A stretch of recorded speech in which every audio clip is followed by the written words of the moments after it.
Hey guys, tonight we're crawling into something equally glamorous and absolutely unhinged. The beauty standards of 1970s America. Not the fun kind of 70s, not the disco balls and the platform shoes and Farah Fawcett's perfectly feathered hair.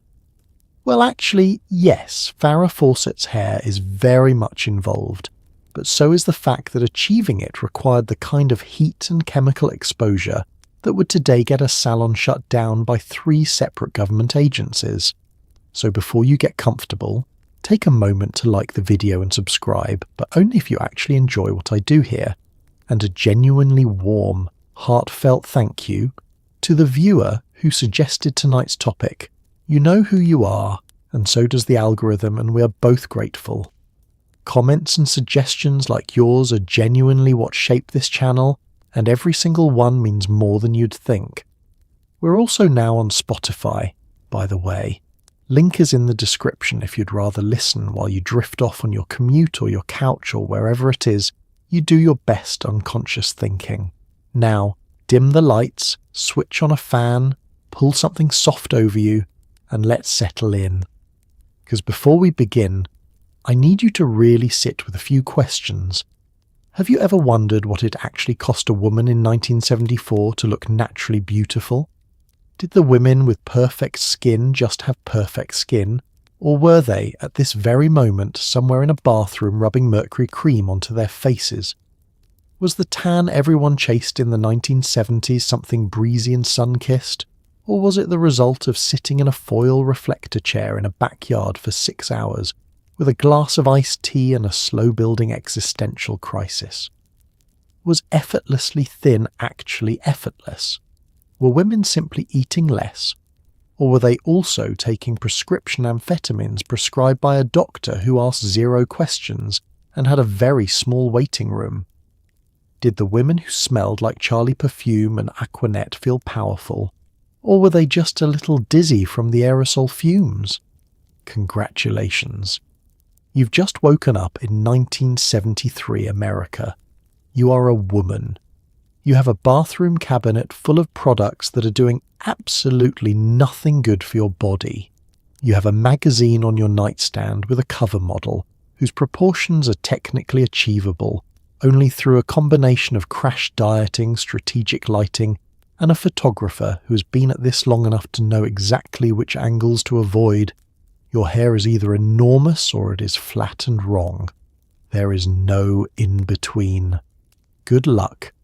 In 1976, Farah Fawcett appeared on a poster in a red swimsuit, hair moving in directions that seemed to defy both gravity and reason, and within months, that poster had sold over 12 million copies. It became the best-selling poster in American history, and it also became, for an enormous number of women, a beauty assignment.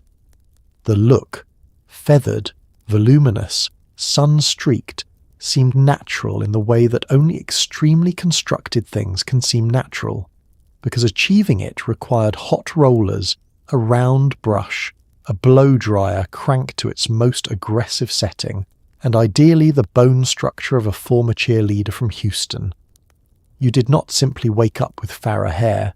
You fought for it, every single morning, while your arms went numb and your bathroom filled with a faint smell of burning. Let's talk about the actual mechanics of what you were doing to your hair. The process began with washing, which was fine, and ended approximately 45 minutes later with something that required 2 hands, a mirror, a round brush roughly the diameter of a soup can, and a level of spatial awareness that would be impressive in an air traffic controller. You were sectioning your hair. You were rolling it under while simultaneously directing heat at it. You were then attempting to flip the top layers back while keeping the underlayers smooth, which is the kind of instruction that sounds simple when a hairdresser says it and becomes immediately surreal the moment you're actually holding a brush in one hand and a dryer in the other, and your elbows are at angles that your body didn't design for. The hot rollers were the alternative, and they were not a gentler alternative, just a differently scheduled one. You set them in the morning, sat with a head full of heated cylinders while drinking your coffee, removed them, with the delicacy of someone diffusing something, and then finger-combed and sprayed and hoped. The spray was always the final step. The spray was the thing that locked all of this labour into something that would survive the walk from the house to the car, or the drive to work, or the general assault of a day lived in a human body and weather. And this is what makes the Farah effect genuinely extraordinary as a cultural moment. The look was aspirational precisely because it appeared effortless. It looked like hair that simply did that. Like hair that had been cooperating enthusiastically since birth, cascading and feathering because it wanted to.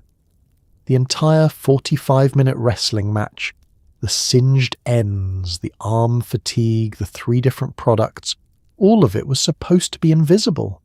You were supposed to arrive at effortless by working very hard at it, and then never mention the work. Salons across America were suddenly overwhelmed with women holding magazine cutouts. The request was always some version of the same thing. Make me look like that. Hairdressers, to their credit, explained patiently that the specific configuration of Farah's hair was partly the result of her specific hair, its texture, its natural movement, its particular density, and that this could be approximated but not precisely replicated. This information was received politely and then largely ignored, because the point was not really an exact copy. The point was the feeling the look represented. Something like ease. Something like a woman who was beautiful without appearing to be trying, which the 1970s had decided was the highest form of beauty available. The irony, which nobody was announcing on the poster, was that Farah herself was not doing nothing. She had a team, she had products, she had a hairdresser named Alan Edwards, who had spent considerable professional energy arriving at exactly that result. The effortlessness was, like all effortlessness, effortful. You just weren't supposed to see the scaffolding. And for millions of women standing in their bathrooms with burning arms and a round brush, the scaffolding was all there was. In the 1970s, a tan was not a side effect of being outdoors, it was a destination. It was the whole point of summer, and increasingly the whole point of January too, once tanning beds arrived to make sure the obsession had no off-season. Women slathered themselves in baby oil, actual baby oil, the kind designed for infant skincare, redeployed here as a tanning accelerant, and lay on aluminum foil reflectors in backyards and on rooftops and beside public pools, angling their bodies toward the sun with the focused intentionality of a satellite dish. The bronzer the skin, the more successful the summer. The more successful the summer, the better the life. This was the logic, and it was everywhere. And dermatologists of the era were saying quietly and consistently that this was going to have consequences, and nobody was listening even a little. The baby oil was the thing. It sounds, in retrospect, like something invented for a cautionary tale, and in a sense it was. But in the 1970s, it was a mainstream beauty product used by mainstream women for a completely mainstream purpose. The oil's job was to attract and intensify UV radiation, allowing the skin to darken faster. It had no SPF. It had no protective properties whatsoever. It was, in the language of sun safety, the opposite of what you were supposed to be applying to your skin before extended outdoor exposure. But the goal was not protection. The goal was colour, and baby oil delivered colour efficiently, along with a faint coconut-adjacent smell and the sensation of lying in a pan. The aluminum foil reflector, sometimes a commercial product, sometimes a sheet of foil folded over cardboard by someone who had clearly thought about this, was deployed to direct additional reflected light at the face and under the chin, areas that might otherwise receive less direct sun. You were optimizing your tan. You were treating your own face as a surface to be evenly coated, rotating periodically like something on a rotisserie, monitoring progress with the attention of a person who had invested significant time and was tracking returns.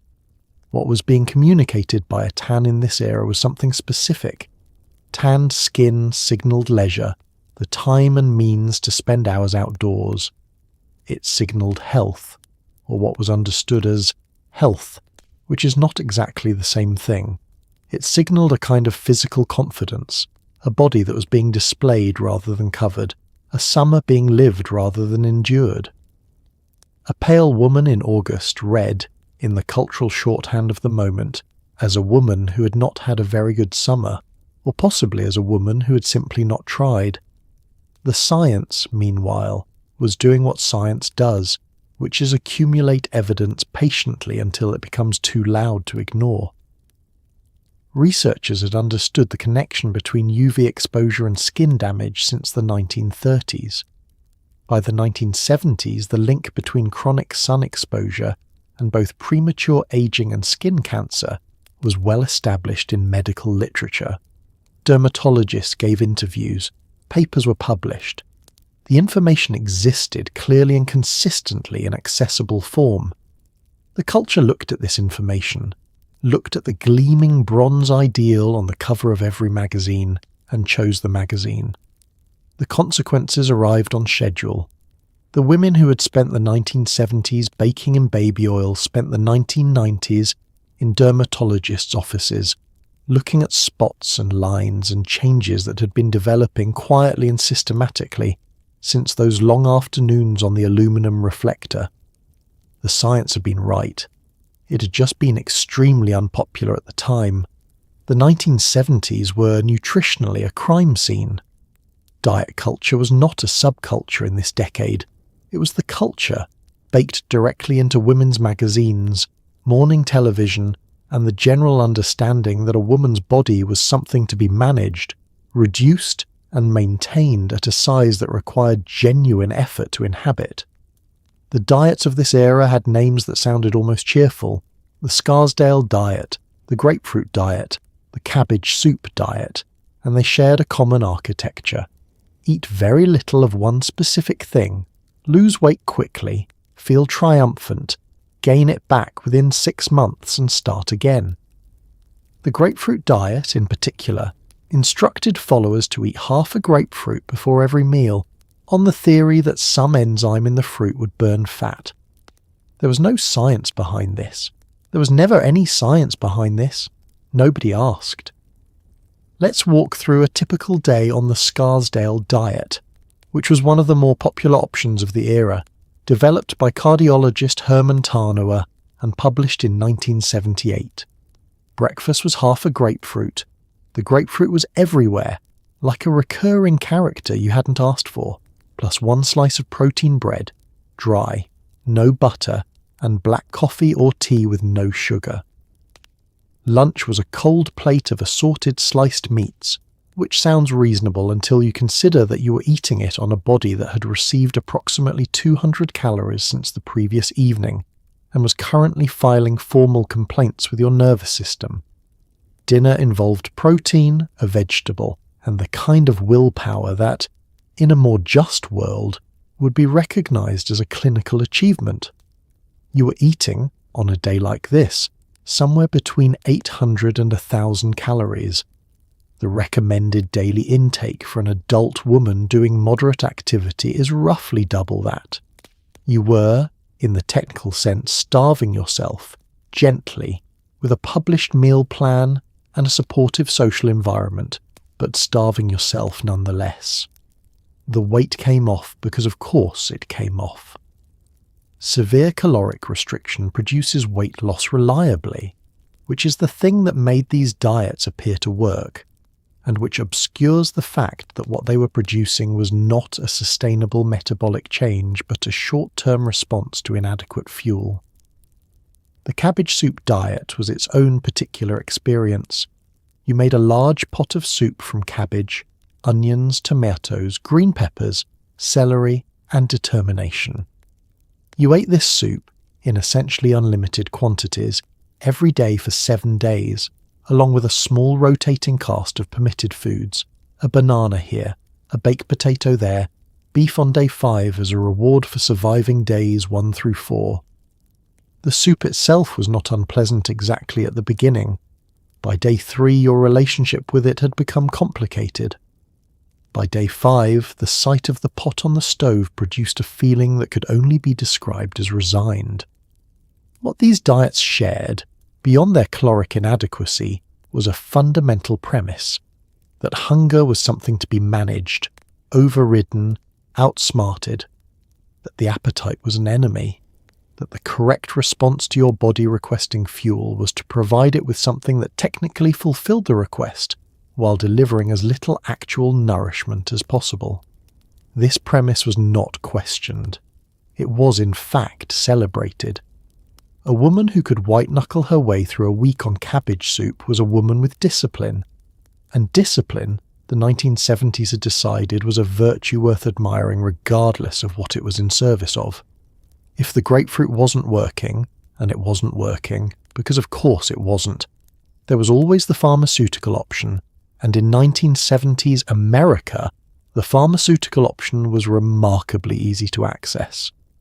Amphetamine-based diet pills, sold under brand names like Dexedrine and Obertrol, were prescribed by doctors across the country to women who wanted to lose weight, sometimes with a cursory examination, sometimes with essentially none at all.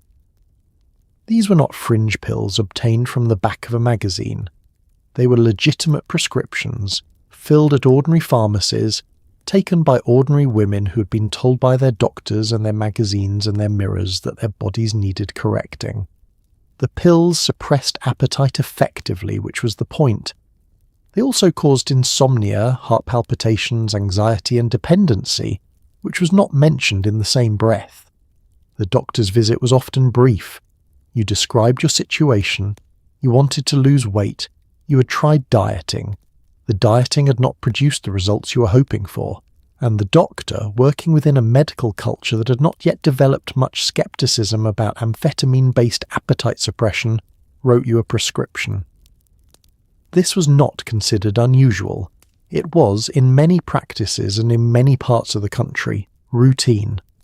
The pills had been in use as weight loss aids since the 1950s, and the medical establishment had had 2 decades to notice the problems they caused and arrive at a more cautious posture. The caution was slow in coming. You took the pill in the morning because taking it at any other time meant you would not sleep. Even taking it in the morning sometimes meant you would not sleep, or would sleep in the fragmented, unsatisfying way of someone whose nervous system had been chemically accelerated and was not quite ready to stop. You were not hungry. This was the pill working. You were also, depending on the day and the dose, slightly jittery, or very jittery, or operating at a level of focused alertness that felt productive until it tipped into something that felt more like anxiety, wearing productivity as a costume. The weight did come off. Amphetamines are genuinely effective appetite suppressants, which is the thing that kept them in use for so long despite everything else they were doing. You ate less because you were not hungry. You lost weight because you were eating less. The mechanism was straightforward. What was less straightforward was what happened when you stopped taking them. The appetite returned, often with compound interest, and the weight followed, and the doctor was there with another prescription if you wanted to begin again. By the late 1970s, the regulatory environment was tightening. The DEA had been established in 1973, and amphetamines were increasingly controlled substances. The era of the freely prescribed diet pill was ending, though it would not end cleanly or quickly. What replaced it, in the next decade, was a new generation of weight loss pharmaceuticals with new names and similar problems. The specific pills changed.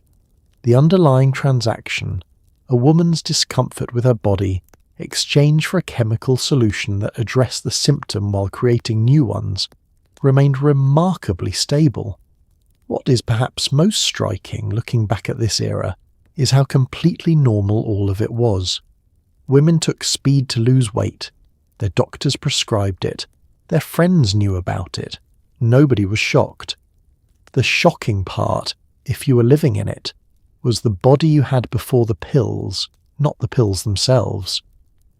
The cosmetics industry of the 1970s was operating in a regulatory environment that can best be described as extremely trusting. The FDA had limited authority to require safety testing on cosmetic ingredients before they hit shelves, which meant that a number of products available at any drugstore in America contained things that would today trigger an immediate product recall and probably a congressional hearing. Mercury compounds appeared in skin-lightening creams marketed toward women who wanted to even out their complexions. Lead showed up in certain lipsticks and eye cosmetics. Formaldehyde lurked in nail hardeners. Women applied these products daily, sometimes for years, in the sincere belief that they were improving their appearance, while the ingredients beneath the elegant packaging were quietly doing something else entirely. Mercury's history in cosmetics is long and not particularly glorious. It had been used in skin preparations since at least the 18th century, primarily for its ability to inhibit the production of melanin, the pigment that gives skin its colour, thereby lightening dark spots and uneven tone. It worked in the narrow cosmetic sense of producing the desired visual result. It also, over time and with repeated application, caused neurological damage, kidney damage, skin damage, and a range of systemic effects that the elegant jar on the dressing table did not mention. The skin is not a sealed container. It absorbs what you put on it, and mercury is not something you want absorbed. Lead-in lipstick is a different kind of concern, one that is, in some respects, more insidious because the exposure route involves the mouth. Lipstick is applied to the lips are licked, and small amounts of the product are ingested with a regularity that adds up over years of daily application. Lead is a neurotoxin with no safe level of exposure.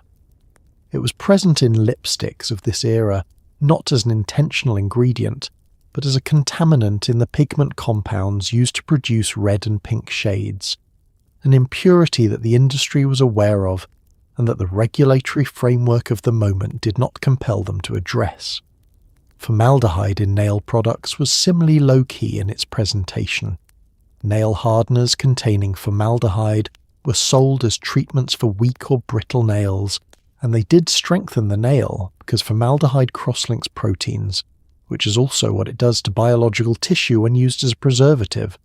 The fumes from application in an enclosed space, a bathroom, a small nail salon with limited ventilation, accumulated in ways that were not at the time well regulated. Nail technicians and women who did their own nails at home were absorbing formaldehyde through inhalation and skin contact on a regular basis. The through line in all of this is the same.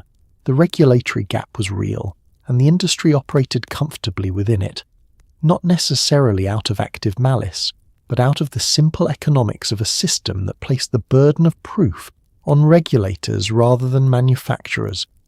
You did not have to prove your product was safe before selling it. You had to be proven unsafe before being stopped.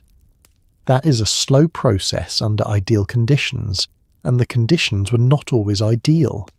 Women were the test subjects, and the testing happened in real time, over the course of ordinary lives. Walk into a drugstore in 1970s America, and you would find, without much searching, an entire category of products built on a single premise, that lighter skin was better skin. Skin bleaching creams and complexion correctors were sold widely and marketed aggressively, particularly to black women and women of colour, with advertising copy that framed uneven tone or darker pigmentation as problems requiring solution. The active ingredients in many of these products included hydroquinone, mercury compounds, or high-concentration steroids, all effective at lightening skin in the short term, all carrying risks that the packaging either minimised or omitted entirely. The damage was real, the marketing was relentless, and the cultural message underneath all of it was something no ingredient list was willing to print, that your natural appearance was, by default, a project. The advertising for these products did something subtle and effective. It medicalized cosmetic preference. Dark spots became hyperpigmentation, a clinical term implying pathology. Uneven skin tone was discoloration, a word that suggested something had gone wrong and needed correcting. The language was not the language of beauty, it was the language of dermatology, borrowed and repurposed to give commercial aspiration the authority of medical necessity. If your skin had a condition, and here was the product that treated the condition, then purchasing the product was not vanity, it was self-care, it was health. Nadinola was one of the most widely sold bleaching creams of this era, available at drugstores and beauty supply stores, marketed primarily to black women and containing ammoniated mercury as its active ingredient. The product had been on the market since the 1940s and would remain available in the United States until the FDA began restricting mercury in cosmetics in the 1990s, meaning that for decades, women were applying a neurotoxic heavy metal to their faces daily, in a product sold at mainstream retail, with packaging that described it in terms of radiance and beauty. The cultural context in which these products existed matters enormously. The 1970s were also the decade of Black is Beautiful, a movement that had emerged in the late 60s and was actively working to dismantle the equation between whiteness and attractiveness that had been embedded in American culture for centuries. Natural hair, darker skin, African features, these were being reclaimed and celebrated in a way that directly contradicted the message of the bleaching cream aisle. The contradiction was not resolved. Both things coexisted.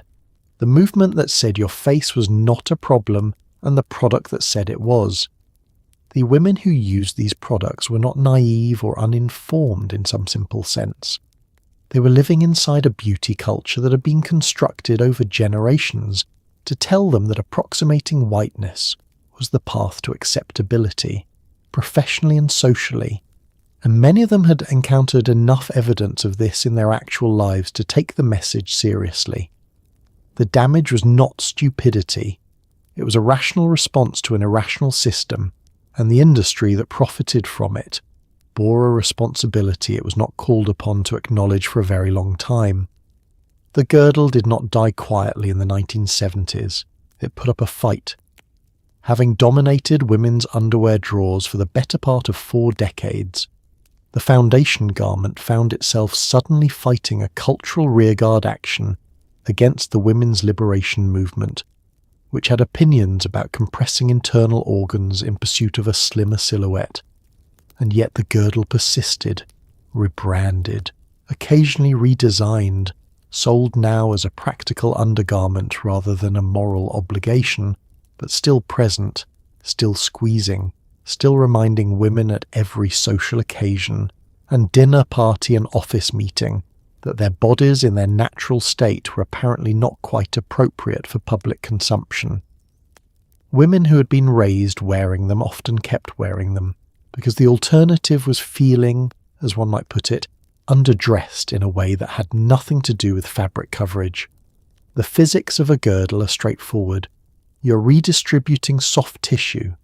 You're taking the parts of your body that exist in 3 dimensions and persuading them, via elastic and nylon and considerable determination, to occupy fewer of those dimensions than they naturally would. The result is a smoother silhouette under clothes, and the cost is, depending on the tightness, the duration, and the ambient temperature, a persistent low-grade physical discomfort that ranges from mildly restrictive to something that makes sitting down at a dinner party feel like a negotiation. Women wore these to work. They wore them to weddings.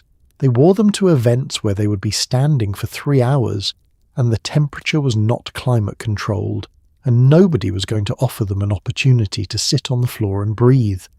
They wore them because the fashion of the moment, the body-conscious silhouettes, the wrap dresses, the fitted trousers, made the alternative visible in ways that the culture had decided were unacceptable. Your body, uncontained, was readable as laziness. Your body, shaped to specification, was readable as effort well applied. The women's liberation movement had made bra burning a cultural shorthand for feminist rebellion, somewhat inaccurately, since the actual bra burning incident of legend did not involve fire, and the girdle became its own symbol in this conversation. Younger women, many of them influenced by the movement, were more likely to refuse the garment. Older women, shaped by a different set of social expectations, were more likely to consider it simply part of getting dressed, like shoes or a watch. The generational divide was real and sometimes tense.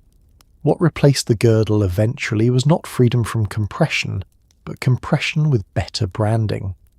Control-top pantyhose arrived in this decade, and were marketed as a modern, streamlined alternative that did roughly the same job as a girdle while being thinner, less visible, and considerably easier to get into in a hurry. The discomfort was similar. The architecture was similar. The message, that your body required a layer of management between it and the world, was identical. They just called it something different, progress of a kind. In the 1970s, going blonde was less a hair colour and more a lifestyle declaration, and achieving it from a starting point of brown or dark hair required a chemical process that the box described as gentle, in the same way a carnival ride described itself as family-friendly. Home bleaching kits were widely available and widely used, which meant that bathroom counters across America were regularly coated in developer, and bathroom ventilation was doing its absolute best. The bleach lifted colour, yes, it also, if applied incorrectly, lifted structural integrity, leaving hair brittle, porous, and prone to breakage that hairdressers referred to professionally as damage, and that everyone else referred to as a reason to buy more conditioner. Professional salons offered a more controlled version of the same process, which was better, though better is doing real heavy lifting as a word here.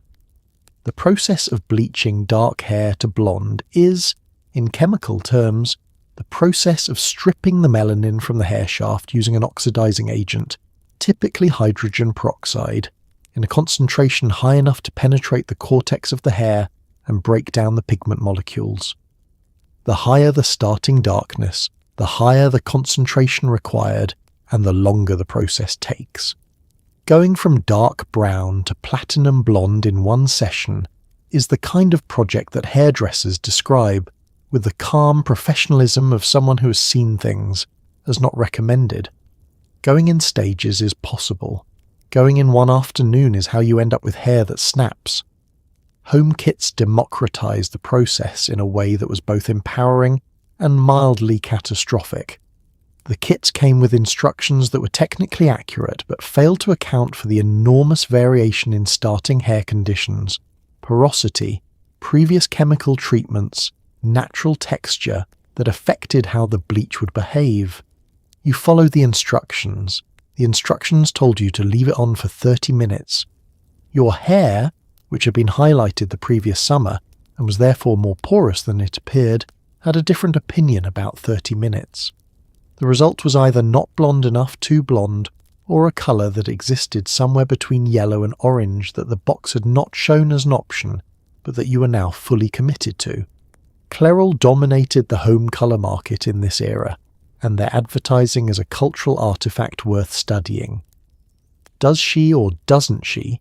The famous campaign suggesting that coloured hair could be indistinguishable from natural was paired with the tagline "Only her hairdresser knows for sure," which was clever but also somewhat optimistic about what 1970s hair dye looked like in direct sunlight. The aspirational image was subtlety. The chemical reality was that hair dye of this era was not particularly subtle, and the line of demarcation at the roots, as dyed hair grew out and was replaced by natural colour, was visible to anyone standing at conversational distance. The commitment, once made, was ongoing. Roots arrived roughly every 4 to 6 weeks, and roots needed dressing, and addressing roots required either another home kit or another salon appointment. The cost accumulated. The chemical exposure accumulated. The hair, over time, accumulated damage in layers, each treatment adding its contribution to a shaft that was becoming progressively more processed, more porous, and more dependent on deep conditioning treatments to remain attached to the head. But you were blonde, And in the 1970s, that counted for a great deal. Hairspray in the 1970s was not a finishing touch. It was infrastructure. You did not give your hair a light mist and call it done. You created a hold that was, in some respects, architectural. Aquanet, the brand that achieved something close to cultural dominance in this era, could be found in medicine cabinets and gym bags and the bottom of purses of women across America. And when deployed in the enclosed space of a bathroom in the morning, it created an atmospheric condition that you could taste. The propellants used in aerosol cans of this period were primarily chlorofluorocarbons, CFCs, which were, scientists were beginning to realize around this exact time, depleting the ozone layer with quiet efficiency.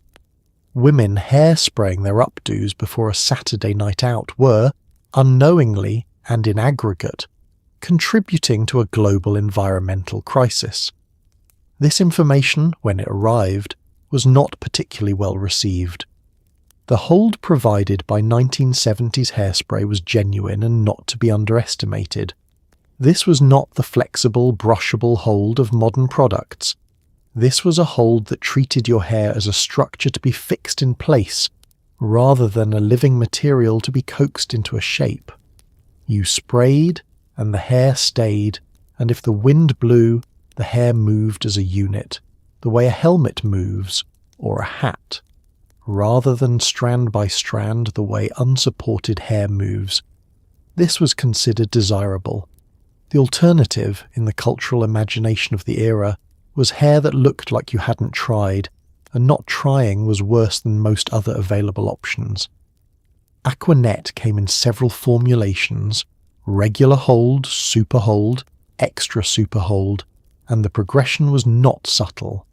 Extra super hold was for occasions when the hair was performing a specific function and needed to maintain that function, regardless of atmospheric conditions. Outdoor weddings, dance floors where the temperature would climb and the humidity would follow. Any situation where your hair was doing something particular and you needed it to keep doing that thing for the next 4 to 6 hours without your assistance. You were essentially lacquering your head. The result was effective and slightly crunchy to the touch, which was considered acceptable because the alternative was visible hair movement, and visible hair movement meant visible impermanence, and the beauty ideal of the moment was not interested in impermanence. The environmental story unfolding beneath all of this was one that most women had no access to at the time. In 1974, chemists Mario Molina and Frank Rowland published a paper establishing that CFCs were accumulating in the stratosphere and depleting the ozone layer, the atmospheric shield that absorbs ultraviolet radiation from the sun. The paper was received with some alarm in scientific circles and considerable resistance in industrial ones. Aerosol products were a significant commercial category. Restricting them had economic consequences. The debate continued through the decade, with the United States eventually banning CFCs in aerosol products in 1978. By then, the damage had been building for decades, because Aquanet was not the only CFC-propelled aerosol on the market. Deodorants, cooking sprays, spray paint, air fresheners, the propellant was everywhere, and the cumulative effect was the accumulation of a global problem that would require an international treaty, the Montreal Protocol signed in 1987, to address. The women with the hairspray were participants in something much larger than a morning beauty routine. They just didn't have the memo. The 1970s gave rise to a specific kind of anti-aging skincare marketing that could be described charitably as optimistic and less charitably as fictional. Creams promising to reverse the signs of aging, restore collagen, regenerate cellular tissue, and return the skin to its youthful state-crowded department store cosmetic counters and magazine back pages, and they were purchased by women in enormous quantities who had been told, with great conviction and very little evidence, that the right product could undo time. The active ingredients in most of these creams, mineral oil, lanolin, various botanical extracts, were not without their moisturizing merits, but they could not do what the packaging claimed. The collagen molecules were too large to penetrate the skin. The cells were not being regenerated. The time was not being reversed. The creams were, however, very nicely packaged. The department store cosmetic counter was, in this era, a specific kind of theatre. It was staffed by women in white lab coats, the coats suggesting science, authority, clinical knowledge, who would assess your skin under magnifying glasses and strong lighting, and describe in sympathetic and precise terms what they were observing. Fine lines were the beginning of the aging process. Dry patches were moisture depletion. The area around the eyes was delicate and particularly vulnerable. Each observation had a corresponding product. By the time the consultation ended, you had a morning cream, an evening cream, an eye cream applied with a ring finger using a specific patting motion, and a serum that went under the moisturizer but over the toner but before the SPF, assuming you were using SPF, which most people were not yet. The science of what these creams could actually do was not mysterious or contested. Dermatologists of the era understood that moisturizers could improve the appearance of skin by hydrating the outer layers, temporarily plumping fine lines and making the surface more reflective. This was a real and legitimate effect, just not the effect being advertised. Temporarily reduces the appearance of fine lines, when adequately hydrated, is not the same as reverses the signs of aging, but it is significantly less compelling on a package, and the package had a job to do. Collagen creams were a particular enthusiasm of this era. The theory, appealing in its simplicity, was that applying collagen topically would replenish the collagen that the skin had lost through aging, restoring the plump, firm quality of younger skin. The problem was that collagen molecules are large protein structures, too large to pass through the outer layers of the skin and reach the dermis where structural collagen actually lives. You were applying collagen to the surface of your skin, where it sat without penetrating, provided some surface moisturization, and was eventually washed off. The skin underneath was unchanged. The cream had done what any moisturizer would do, and charged you considerably more for the privilege. None of this stopped the creams from selling, because the selling was not really about the science. It was about the anxiety, specifically the anxiety of watching yourself age in a culture that had made aging for women a form of failure. The cream was not really a skincare product. It was a ritual of refusal, a daily act of insistence that the process could be interrupted, that the mirror could be argued with, that the lines appearing around the eyes were temporary and negotiable. The cream said, "Not yet." And that was worth something, even when the cream could not deliver what it promised. The women who appeared on primetime dramas, sitcoms and variety shows were, with remarkable consistency, thin, specifically and visibly thin, in a way that suggested effort rather than genetics, because the culture of the moment treated thinness as a moral achievement rather than a physical circumstance. The camera, as the saying went, added 10 pounds, and every actress working in this era knew it, which meant that the baseline from which the camera was adding its fictional weight was already calibrated toward extreme slenderness. Viewers watching at home saw this as the norm. Some viewers watching at home were young girls learning in real time what a woman was supposed to look like if she wanted to be seen at all. Let's talk about what you were actually watching. Charlie's Angels premiered in 1976, and its three leads, Farah Fawcett, Jacqueline Smith and Kate Jackson, were presented to the American public as the aspirational female form. Slim, long-limbed, luminous, photographed in ways that emphasized the narrowness of their waists and the length of their legs, and the general impression that they existed slightly outside the ordinary physical laws governing the rest of the population. The show was enormously popular. It was also, for a generation of women and girls watching it in their living rooms, an instruction manual for what a body was supposed to do, and a quiet source of disappointment when their own bodies failed to comply. The variety show format delivered a different version of the same message. Cher hosted her own variety show through much of the decade and appeared weekly in outfits designed by Bob Mackie that left very little to the imagination, which was the point. The costumes were architectural celebrations of a body maintained at a specific and non-accidental size. Cher was famous for her figure the way other people are famous for their talent, and her talent was also considerable, which tells you something about how thoroughly the body had been foregrounded. You knew what she weighed in the same way you knew her name. It was that public.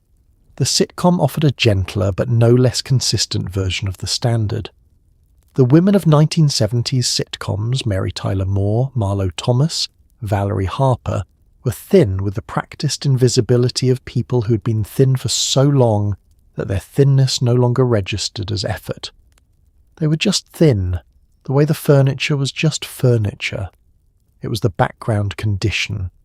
The camera rested on them easily, flattered by a silhouette that television had decided it preferred, and the audience absorbed the preference without necessarily naming it. What made this particularly effective as cultural conditioning was the absence of alternatives. Fat women appeared on television in the 1970s in comedic roles as the butt of jokes, as characters whose weight was their defining characteristic and the source of their story's humour. The message encoded in this contrast was not subtle. Thinness was normal and desirable.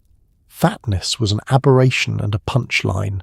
There was no middle ground being offered, no representation of the actual range of human bodies going about ordinary lives in ordinary ways.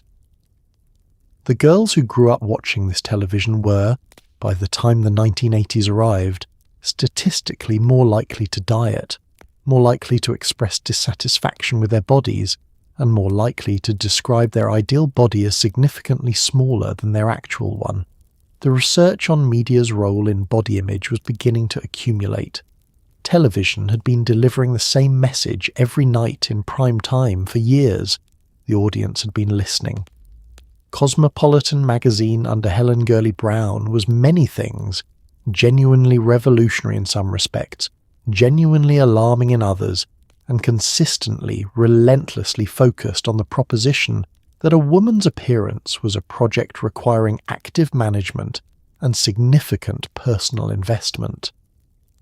The Cosmo girl of the 1970s was supposed to be sexy, confident, and in excellent physical shape, which sounded empowering in the headline and became rather more exhausting in the fine print, where the articles explained exactly how many minutes of exercise were required, which foods needed to be avoided, which beauty products to invest in, and how to dress so that men found you attractive without appearing to have tried. The implicit math of all of it was clear. Natural was not enough. You had to work, and if you worked hard enough and correctly enough, the reward was other people's approval. Helen Gurley Brown had published Sex and the Single Girl in 1962, a book that was genuinely transgressive for its moment. It told unmarried women that they could have careers, apartments, and sexual lives without waiting for a husband to make those things legitimate. This was not a small thing to say in 1962.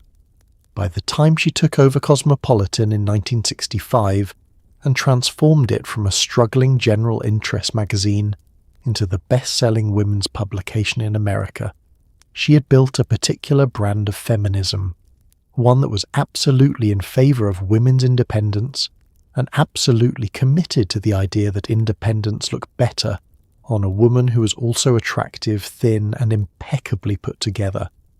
The Cosmo cover was its own cultural artifact.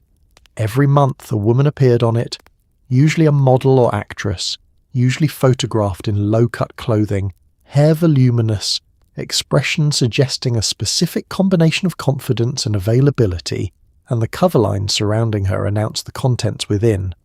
How to get the body men want, the diet that actually works. What he's really thinking about your figure. These were not articles about women's inner lives. They were articles about women as objects of male evaluation, and the magazine's persistent, cheerful assumption was that this evaluation was something women should be actively optimizing for. What Brown understood, and what made Cosmo so effective as a commercial object, was that telling a woman she needed to improve was more compelling than telling her she was fine. Fine did not sell magazines. Fine did not generate the monthly urgency that put a publication on newsstands 12 times a year and kept readers coming back for the next installment of the project. The project of becoming more attractive, thinner, better dressed, more sexually skilled, more appealing to the specific taste of the hypothetical man the magazine kept invoking, was by design never finished. There was always another article because there was always more work to do.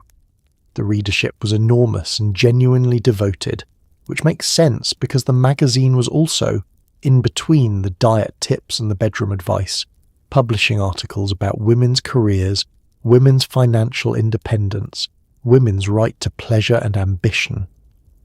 Brown held both things simultaneously without apparent discomfort. You should be free and you should be thin. You should be independent and you should know what he wants. The contradiction was the product, and millions of women bought it every month, standing at drugstore checkout counters, adding it to their baskets alongside the wrinkle cream and the grapefruit, heading home to work on the project of themselves. Sun protection in the 1970s was, to be generous, underdeveloped, and to be accurate, essentially absent from mainstream beauty culture. Sunscreen existed. Coppertone had been selling products since the 1950s, but the dominant Coppertone product of the era was a tanning oil, not a protective formula, and the famous advertising image was a small child's swimsuit being pulled down by a dog to reveal a tan line, which tells you everything you need to know about the decade's relationship with UV exposure. The concept of SPF, as we understand it, a standardized rating of protection, was only formalized by the FDA in 1978, near the very end of the decade. Before that, products had no standardized claims. Women applied what was available, understood it as part of the tanning process rather than a safeguard against it, and proceeded to accumulate sun damage that would announce itself, without apology, 20 years later.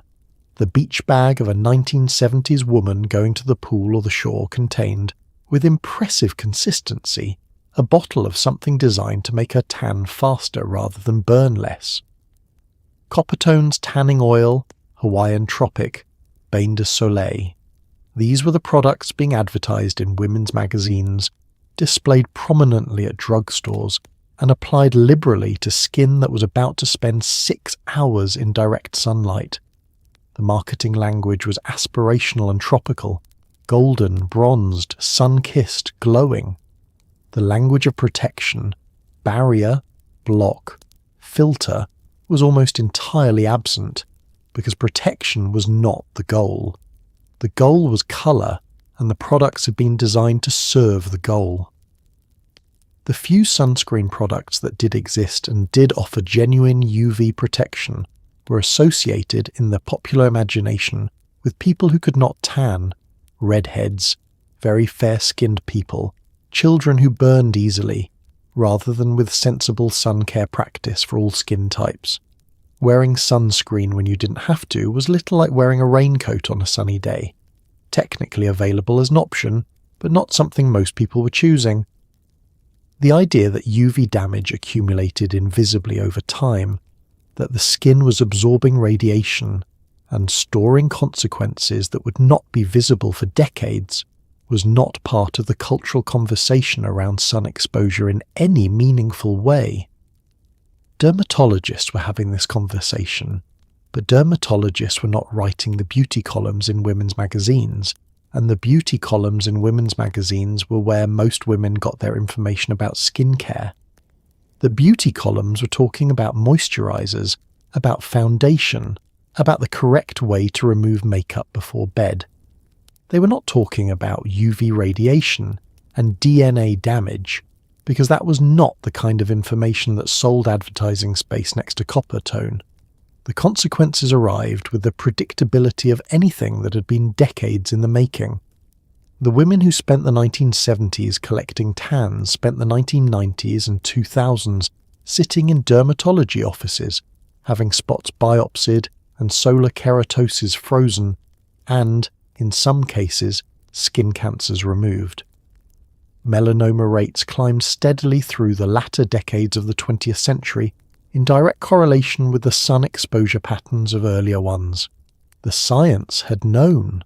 The magazine had not reported it, and the tan, for one golden decade, had seemed entirely worth it. One of the more quietly appalling chapters in the history of 1970s, personal care products, is the story of feminine hygiene advertising, and specifically the cultural work done by brands selling douching products to convince women that their bodies, in their natural state, were a problem requiring a commercial solution.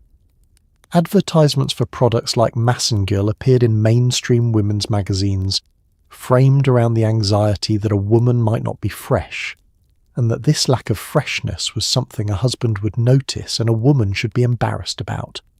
The medical consensus, then as now, was that these products were unnecessary at best and actively harmful at worst, disrupting the natural bacterial environment of the vagina in ways that increase susceptibility to infection.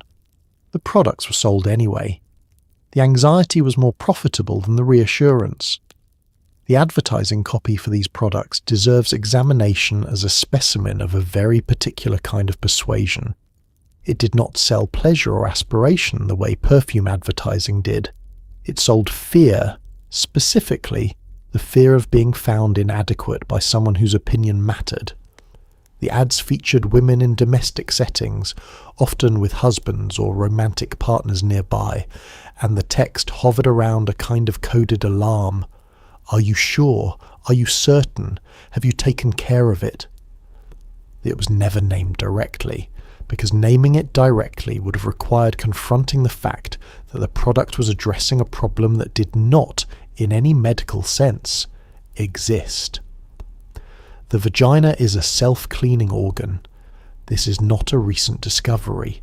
Gynecologists understood it perfectly well in the 1970s, and many of them said so in patient consultations and in medical literature and in interviews when journalists asked.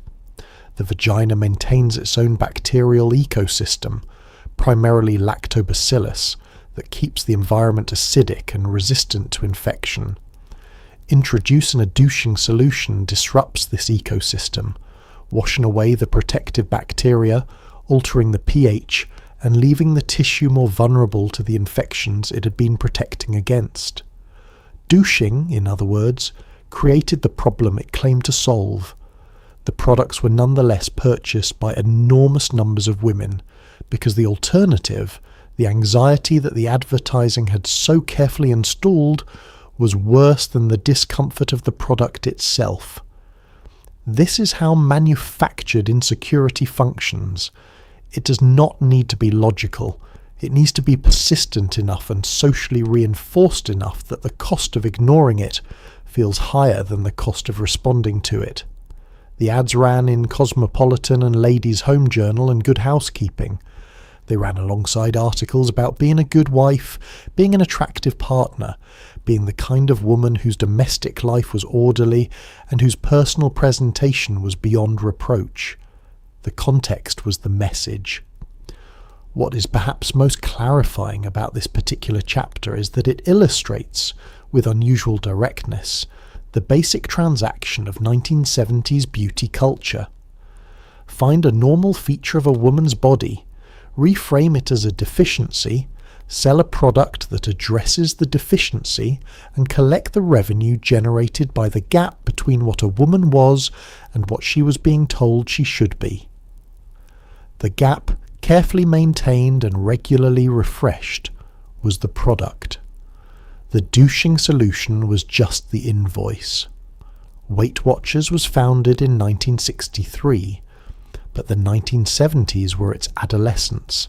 The the decade in which it grew from a Queen's housewife's living room meeting into a national institution with celebrity endorsements, a magazine, a line of frozen meals, and millions of members who gathered weekly in church basements and community centres to stand on a scale in front of a group of strangers and have a number announced. The ritual was presented as support. It was also, for many women, a recurring exercise in shame dressed up as accountability. The point system, the weigh-ins, the applause for loss, and the gentle correction for gain, all of it encoded a very specific message: that your body's weight was a public matter, a community project, something to be tracked and reported and celebrated or corrected in the company of others. The weigh-in was the centre of the Weight Watchers experience, and it was carefully ritualized.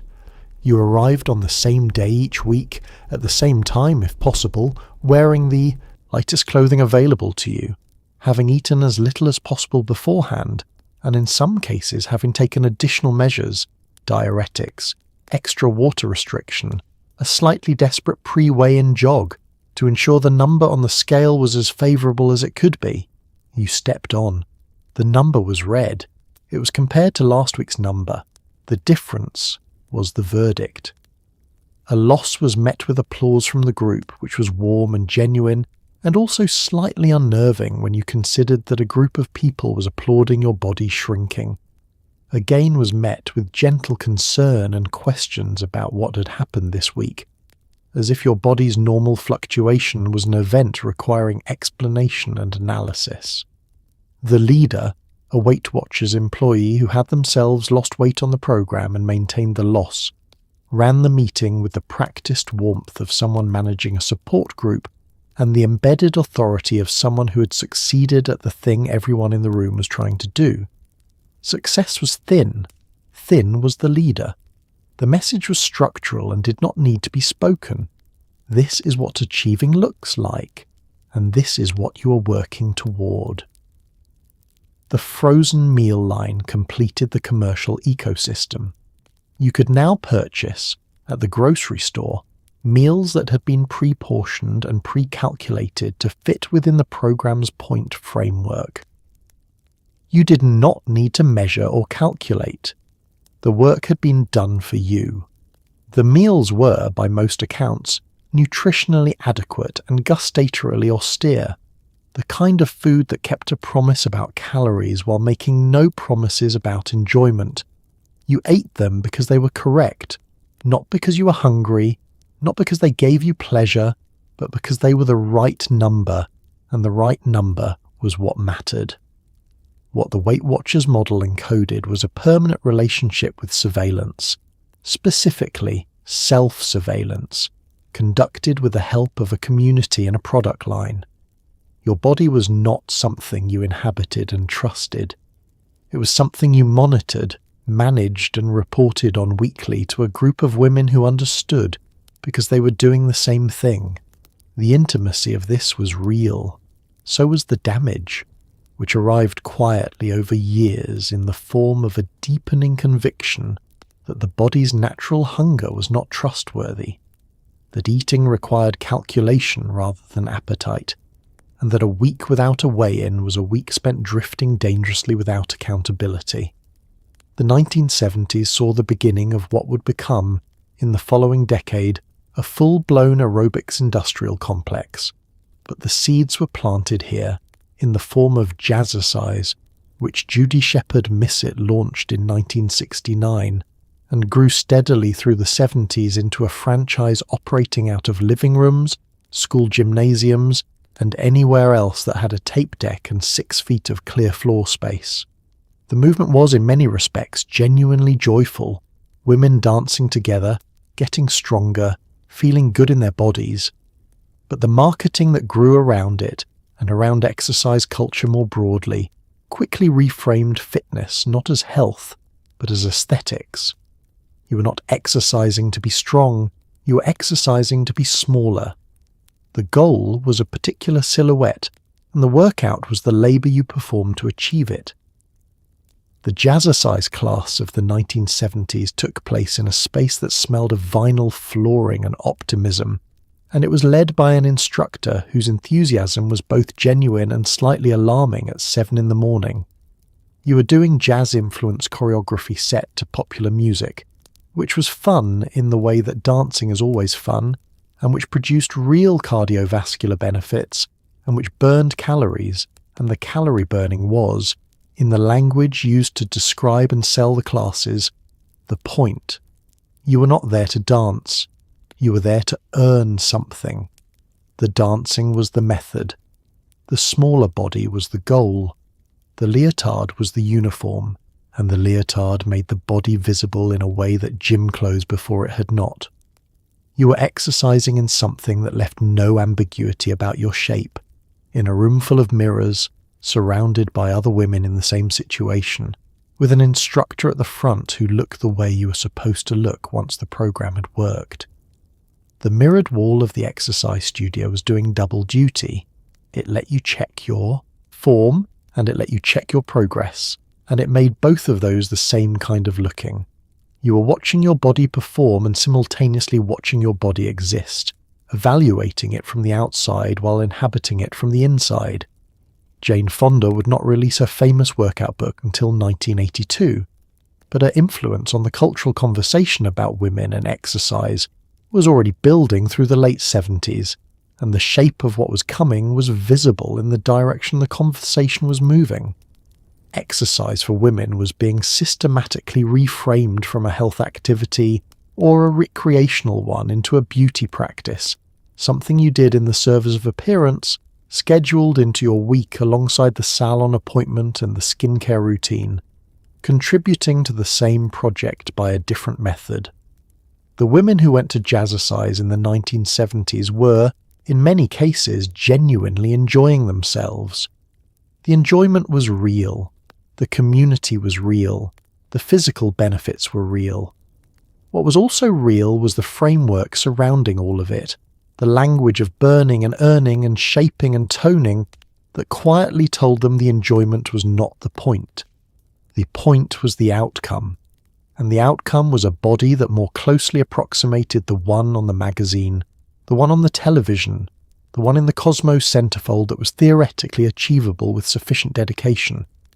The joy was permitted. The joy was just not officially the reason you were there. Cosmetic surgery in the 1970s was not yet the openly discussed, celebrity-endorsed phenomenon it would become in later decades.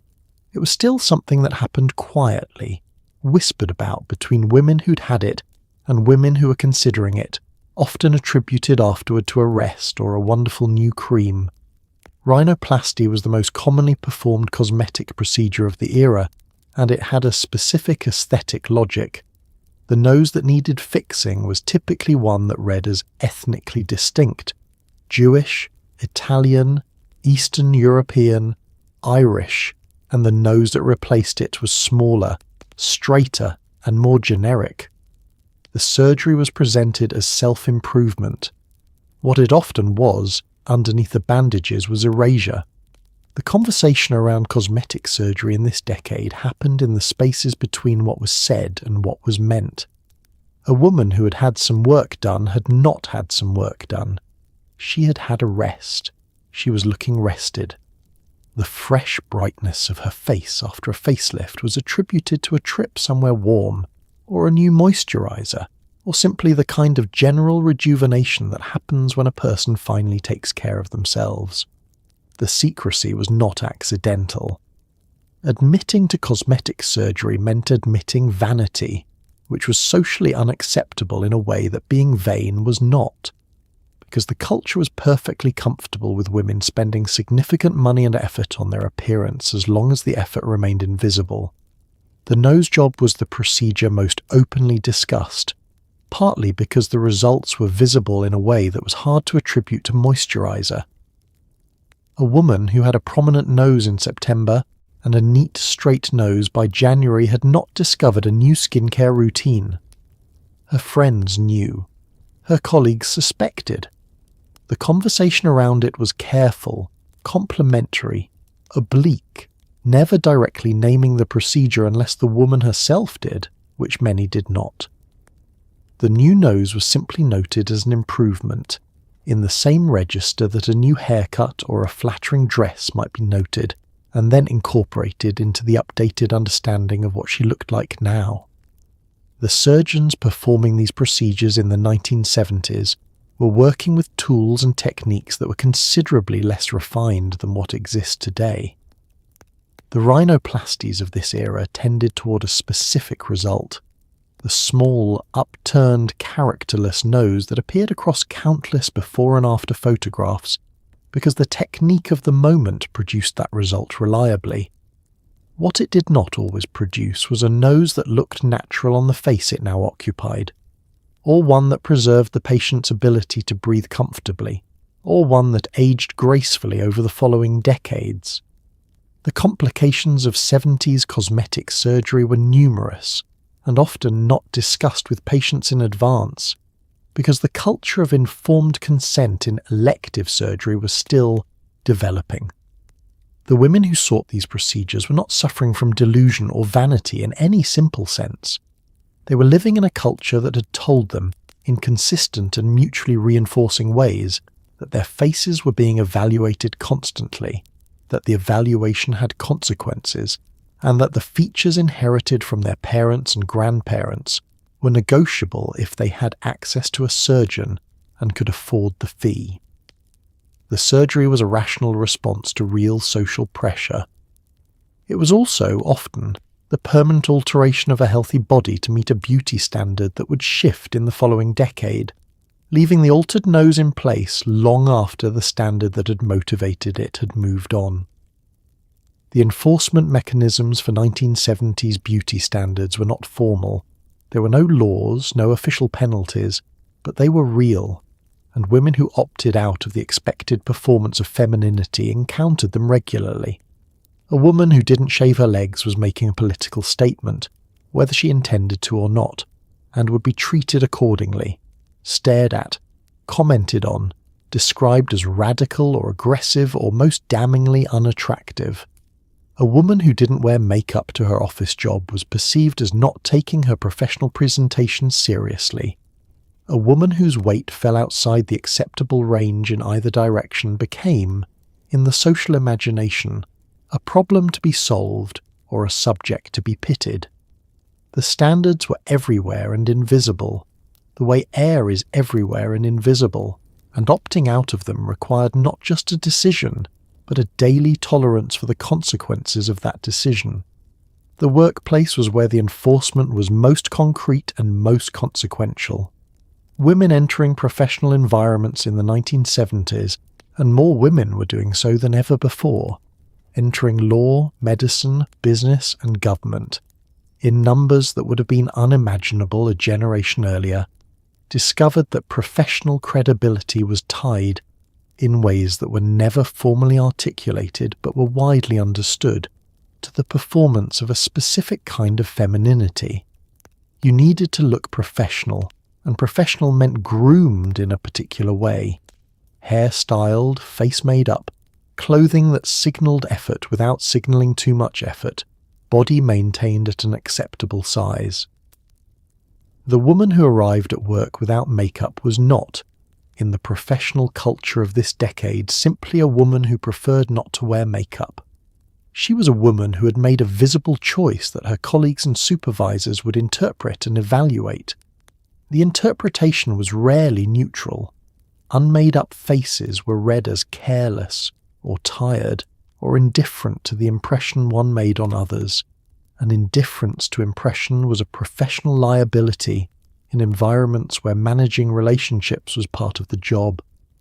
The makeup was not, in this framing, vanity. It was professionalism. Declining it was declining to participate. Body size carried its own set of professional penalties. Research conducted in this era, and the decade following, consistently found that heavier women were less likely to be hired, less likely to be promoted, and more likely to be paid less than their thinner counterparts, controlling for qualifications and experience. This was not a secret. It was simply accepted as a feature of the professional landscape rather than a form of discrimination worth addressing.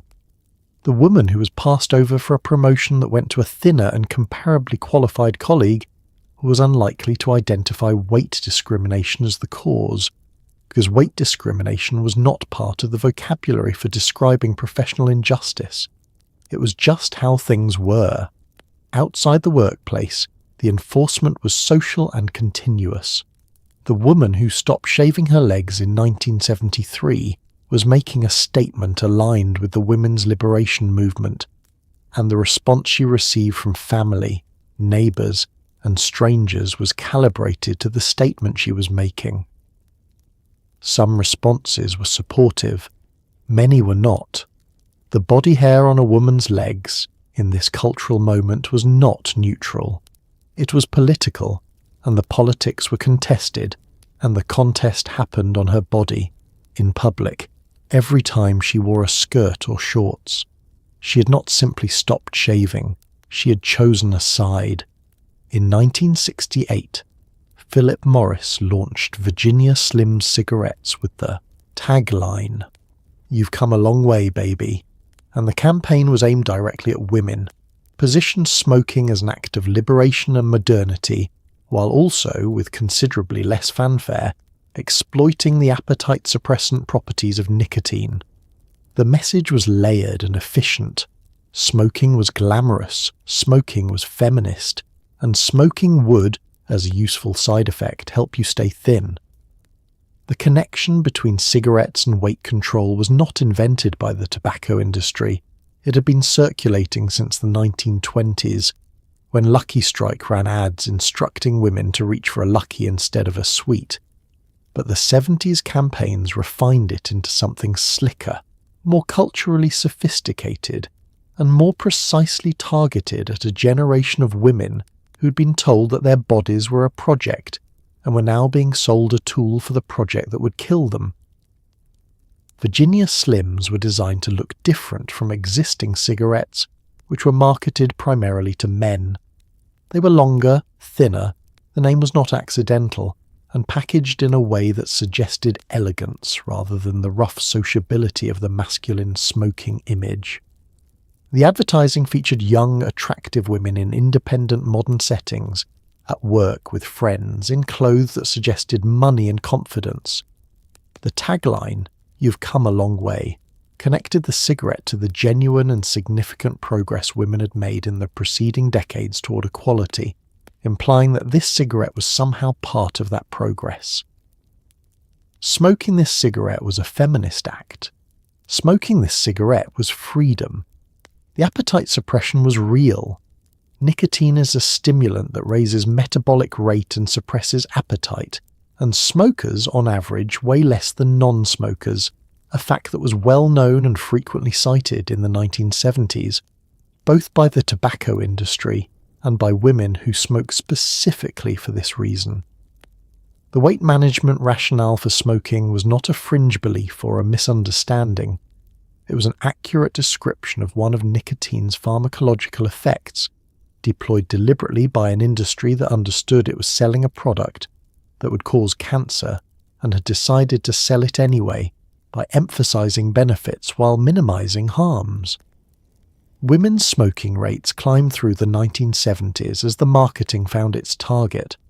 The Surgeon General had linked cigarettes to lung cancer in 1964, and the warning labels had been on packages since 1966, which meant that every woman lighting a Virginia Slim in 1973 was doing so with the warning available, on the package, in her hand. The industry understood that the warning was not sufficient to overcome the combination of addiction and social reinforcement it had spent decades building. The warning was text. The advertising was a feeling. Feelings win. The lung cancer rates in women began climbing in the 1970s in direct correspondence with the uptick in female smoking that had begun in the previous decade. By the 1980s, lung cancer had overtaken breast cancer as the leading cause of cancer death in American women, a statistic that lands differently when you understand that the rise tracked almost exactly with Virginia Slims and its competitors finding their audience. The cigarette that told women they had come a long way had, in measurable epidemiological terms, shortened the distance considerably.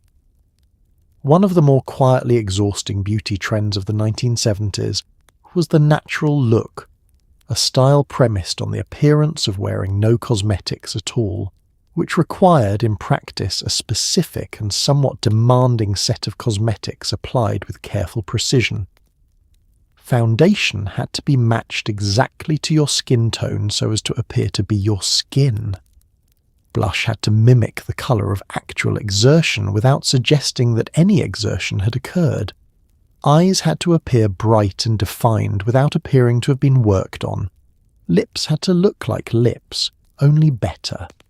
The natural look was the beauty equivalent of a performance of spontaneity that had been rehearsed extensively, a thing that looked effortless because the effort had been rendered invisible, which is a different thing from the effort not existing. The foundation selection process alone was a project. You were looking for a product that matched your skin tone precisely enough that the skin on your face and the skin on your neck would read as continuous, the same surface, the same colour, the same texture, because a visible foundation line was the thing that gave the game away. The foundation was the first and most important deception, and getting it right required testing products in natural light, which was not the light available at the department store cosmetic counter, and comparing them to the actual skin on your jawline, which required a hand mirror and a willingness to do this in public, which many women did, craning slightly toward the window with a little strip of colour drying on their jaw, while the salesperson watched with professional encouragement. Eye makeup for the natural look was a study in calculated restraint. The goal was definition without evidence, lashes that appeared naturally thick and dark, a slight brightening at the inner corner, a subtle contour at the crease that made the eye appear larger and more awake without appearing to be the result of a brush and 3 products. Mascara was acceptable, but had to be applied in a way that produced no clumps, no visible separation, no trace of the wand's passage. Eyeliner, if used at all, was smudged into invisibility at the lash line, present but deniable. The overall effect, when achieved correctly, was a face that looked like it had simply woken up this way, which was the entire fiction the natural look was constructed to sustain. The blush of the 1970s natural look was applied to the apples of the cheeks in a way that was specifically not the angular contouring of the previous decade, which had been more obviously artificial, more visibly architectural. This was softer, rounder, warmer, a flush of colour that suggested health and slight exertion, as if you had just come in from a brisk walk that had agreed with you. The product producing this impression was a powder blush in a terracotta or peach tone, applied with a large brush, blended at the edges until it disappeared into the foundation that was already there pretending not to be. What the natural look accomplished culturally was the raising of the baseline. If the standard was no makeup, then no actual makeup. A face that had genuinely not been cosmetically altered that morning fell visibly short of the standard. The women who were simply not wearing anything became legible in this context as women who had failed to perform the natural look correctly, rather than women who had declined to perform it at all. The bar had been moved. It had been moved to a place called natural, and natural now required an hour of work to reach. The 1950s had established leg shaving as more or less mandatory for American women. The 1970s, in a development that might charitably be described as scope creep, began the process of expanding the map of expected hair removal outward in several directions simultaneously. Underarm shaving was already standard. Bikini waxing, though far from universally practiced, began to emerge as an offered service in salons, driven by the rise of the bikini as the dominant swimwear of the decade and the corresponding cultural attention paid to the area the bikini revealed. The women's liberation movement had pushed back on some of this. Leg hair in particular became, in certain circles, a symbol of resistance, But the backlash against the backlash was swift, and the commercial infrastructure supporting hair removal continued to grow, adding new products, new techniques, and new areas of the body to the list of things that required attention. The razor was the foundation of the whole enterprise, and the razor market in the 1970s was expanding with the enthusiasm of an industry that had identified a reliable and recurring revenue stream. Gillette, which had been selling women's razors since the 19-teens, was joined by a growing field of competitors offering disposable options. The Bic disposable razor arrived in 1975 that lowered the cost of entry and raised the frequency of purchase. The disposable razor communicated something important about the nature of the commitment. This was not a one-time event. This was maintenance. This was a subscription to a standard, renewed with a new blade every few days, for the foreseeable future of your life as a woman with legs who intended to show them. The shaving itself was a ritual embedded so deeply in the routines of most American women that its origins were rarely examined. You shaved because you shaved. You had always shaved. Your mother had shaved. The question of why, who decided, when, on whose authority, for whose benefit, was not a question that most women were asking in the course of an ordinary shower on an ordinary Tuesday morning. The women who were asking it in feminist consciousness-raising groups and in academic journals and in the pages of Ms. Magazine were asking it loudly enough to be heard, but not loudly enough to change the default setting for most of the population. The bikini line introduced a new geography of concern. The bikini had become the default swimwear of the 1970s, and the bikini's coverage was, by design, minimal in specific areas that drew specific attention to the question of what lay just beyond its edges. Salons began offering bikini waxing as a service, and the service was framed in the same language as all personal grooming services: cleanliness, neatness, presentation, as if the hair that grew naturally in this region was a kind of administrative error requiring correction. The waxing itself was painful in a way that the service menu did not fully prepare you for, and the pain was absorbed as the cost of the standard, the way most beauty-related discomforts were absorbed, as something that happened on the way to looking correct. The women's liberation movement created a genuine counter-narrative to all of this, and in certain social environments in the 1970s, unshaved legs were not just tolerated but celebrated as a refusal of patriarchal beauty standards. This was real. It was also geographically and socially specific, more available in urban, educated, politically active circles than in the suburban and rural contexts where most American women lived their daily lives. The mainstream did not stop shaving.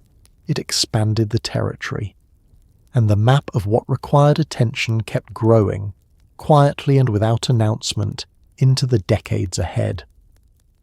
The 1970s were an extraordinarily productive decade for the fragrance industry, which launched a series of iconic scents that would define the olfactory landscape of the era with a boldness that today's perfumes rarely attempt. Charlie by Revlon arrived in 1973 and became the best-selling perfume in the world, its advertising featuring a woman in a pantsuit walking with the energy of someone who had places to be and was not waiting for permission to go there. Halston, Opium, Estee Lauder's Cinnabar. These were not subtle fragrances, they announced themselves. The cultural expectation was that a woman would wear perfume, would wear a signature scent, would in some sense inhabit her fragrance as a kind of portable identity. Women who didn't wear perfume were sometimes perceived as having forgotten something important, like showing up to a formal event without shoes. Charlie was not simply a fragrance, it was a thesis statement. The pantsuited woman in the advertising, striding, confident, briefcase in hand, not waiting for a man to open the door or validate the direction she was heading, was a direct response to the women's liberation movement. Packaged as a consumer product and sold at department store fragrance counters nationwide. The perfume's name was deliberately androgynous. The The advertising's visual language was deliberately modern, and the fragrance itself was light, fresh, and uncomplicated in a way that contrasted sharply with the heavy animalic perfumes that had dominated the preceding decades. Charlie smelled like a woman who had somewhere to be. This was, for its moment, a revolutionary proposition, and Revlon understood it well enough to make Charlie the first perfume to sell over $1 billion annually. Opium arrived in 1977 from Yves Saint Laurent and occupied the opposite end of the olfactory spectrum. Dense, oriental, heavy with spice and incense, and something that smelled, if you were being generous, like an extremely sophisticated evening, and if you were being literal, like a room where several expensive things had been burned simultaneously. The launch party was held on a tall ship in New York Harbor, with fireworks and models in elaborate costumes, and a guest list that included enough celebrities to generate the kind of press coverage that turns a perfume into a cultural event. Opium was not a fragrance you wore to the office. It was a fragrance you wore to announce that you had a self, and the self had opinions, and the opinions were not quiet. The practical expectation of perfume wearing in this decade was that a woman would have a signature scent, one fragrance she wore consistently enough that people associated it with her, the way they associated her with her hair colour or her voice. Switching fragrances frequently was considered slightly unstable, like changing your name. The signature scent was an olfactory identity, a thing that arrived in a room slightly before you did and lingered slightly after you left, a sensory signature as personal and as legible as a face. The industry supporting all of this was enormous and growing. Department store fragrance counters occupied prime retail real estate, always near the entrance, always staffed, always ready to spray your wrist with something and ask you to come back and smell it again in 5 minutes once the top notes had faded. The 5-minute rule, the dry down, the difference between how a fragrance smelled on paper and how it smelled on skin, this was the vocabulary of a consumer category that had elevated its own complexity into a form of connoisseurship. You were not just buying perfume, you were discovering your scent, and your scent, the industry assured you, said something essential about who you were. The question of who you were was, conveniently, one that required further purchases to fully answer.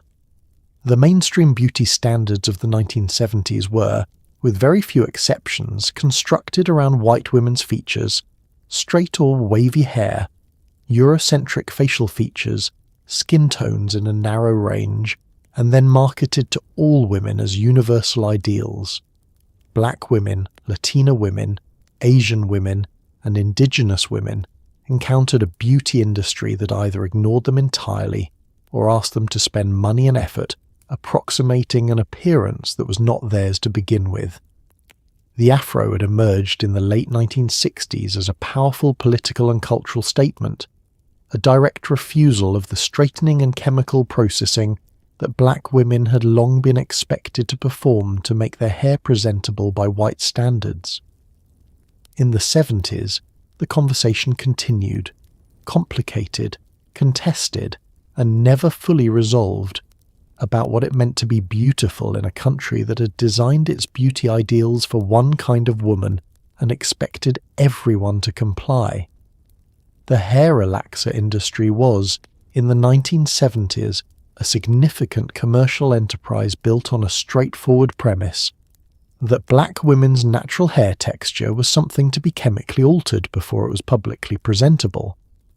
Relaxers, chemical treatments that permanently straightened hair by breaking down the protein bonds in the hair shaft, were sold at drugstores and beauty supply stores and applied in salons by professionals who were themselves often black women, operating within an economy that had been built on the expectation of alteration. The products worked. The hair was straightened. The process involved caustic chemicals applied to the scalp that could cause burns if left on too long, and the results required maintenance every 6 to 8 weeks, as new growth came in with its natural texture and needed to be treated again. The commitment was financial, temporal, and chemical, and it was the price of admission to a professional and social world that had decided straight hair was neat and natural hair was not. The afro pushed back against this directly and deliberately. Angela Davis, whose enormous natural hair was as politically legible as anything she said in a speech, had made the afro a symbol of black power and self-determination in the late 1960s, and through the 70s the style was worn by black men and women across the country as a statement of pride in natural appearance. The beauty industry's response was to commercialize it. Afro picks with the black power fist handle, products designed to maintain and shape natural hair, which was simultaneously an acknowledgement of the style's cultural power and a demonstration of capitalism's ability to absorb political resistance and sell it back as a product. For Latina women, the beauty standard intersection was different but structurally similar. Advertisements in mainstream women's magazines featured white women almost exclusively through most of the decade.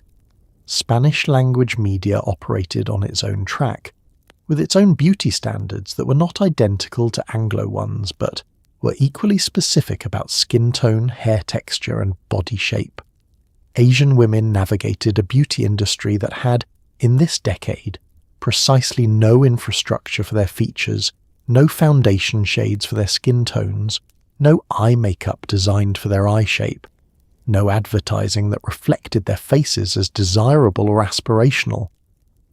They were absent from the mainstream beauty conversation in a way that communicated, without needing to say it, that the conversation was not about them. The 1970s were also the decade in which the phrase good hair, meaning straight or loosely wavy hair, the kind that required no chemical intervention, became widely understood as a racialized value judgment rather than a neutral aesthetic preference. The language was being named, the structure was being examined. The industry itself would not catch up for decades, but the examination had begun, in living rooms and beauty shops and campus meetings and magazine columns, and it would not stop. The word cellulite entered the American beauty lexicon in 1968, introduced in Vogue magazine, and within a remarkably short period of time it had been transformed from a French medical term describing a completely normal feature of most women's skin into a beauty problem requiring urgent cosmetic intervention.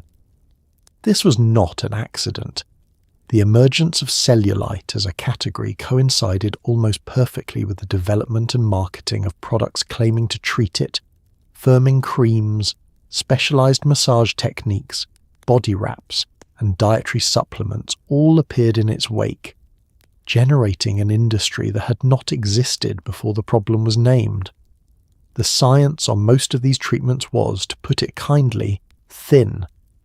The cellulite itself, dimpled skin texture caused by the normal structure of fat beneath the skin, was present in approximately 90% of post-pubescent women. The products treated the anxiety, not the skin.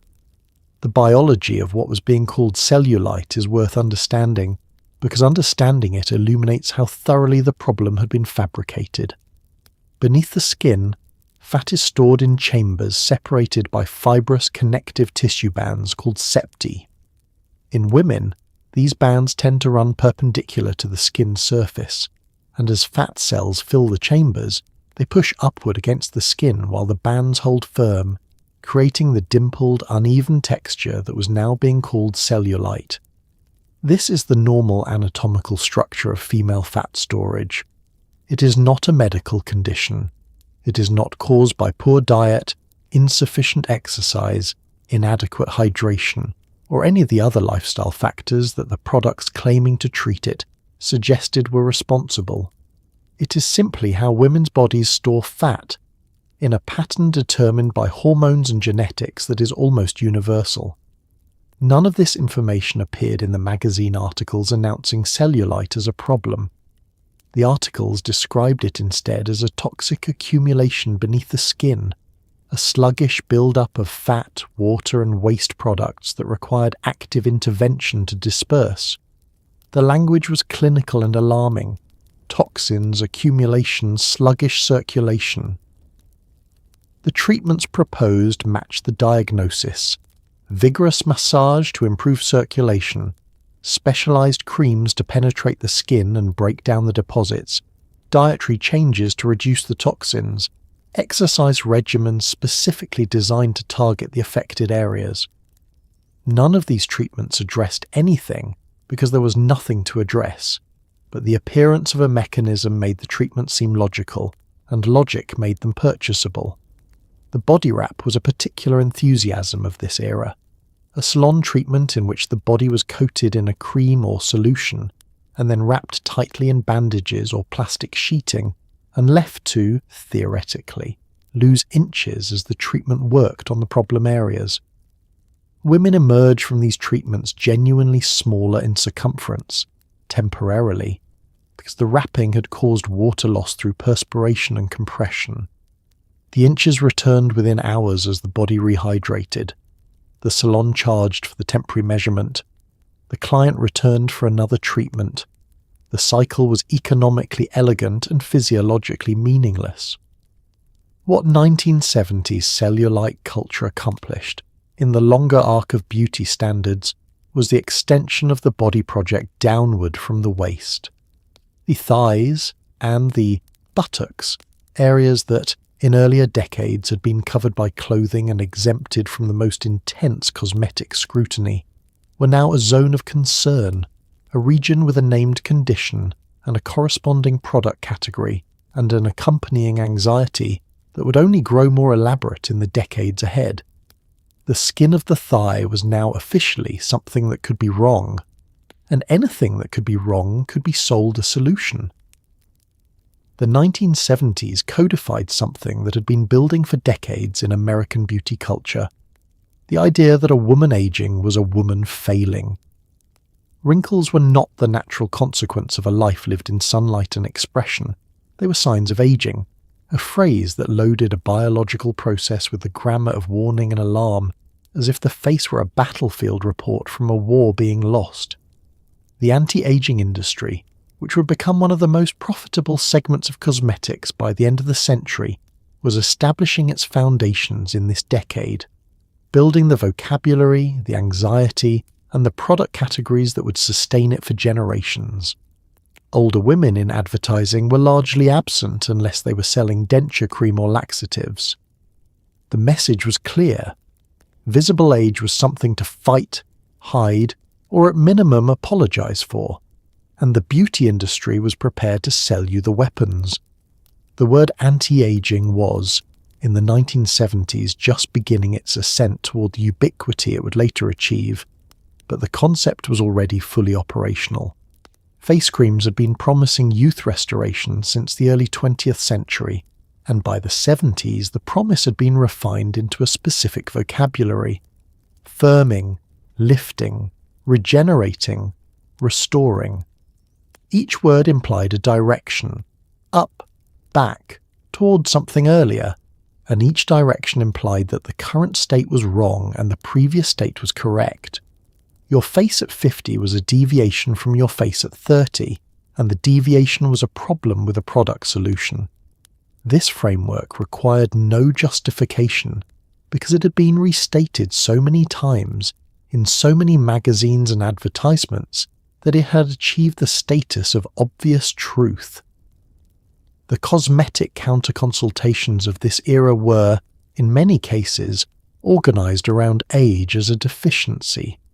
The salesperson assessing your skin in the bright lights of the department store was looking for signs, for the fine lines at the corners of the eyes, the slight loosening at the jawline, the texture change at the forehead, and describing them in sympathetic clinical terms that implied they were a problem she'd seen before and had solutions for.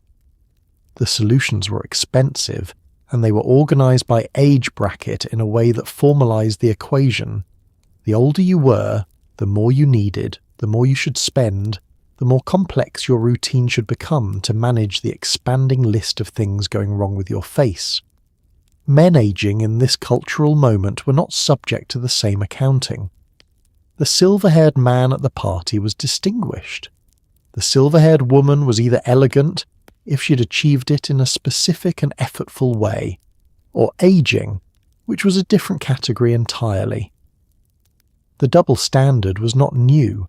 It had been documented and discussed by feminist writers of the era, including Susan Sontag, whose 1972 essay The Double Standard of Aging named the phenomenon with the kind of clarity that makes you wonder how anyone could continue pretending it wasn't happening.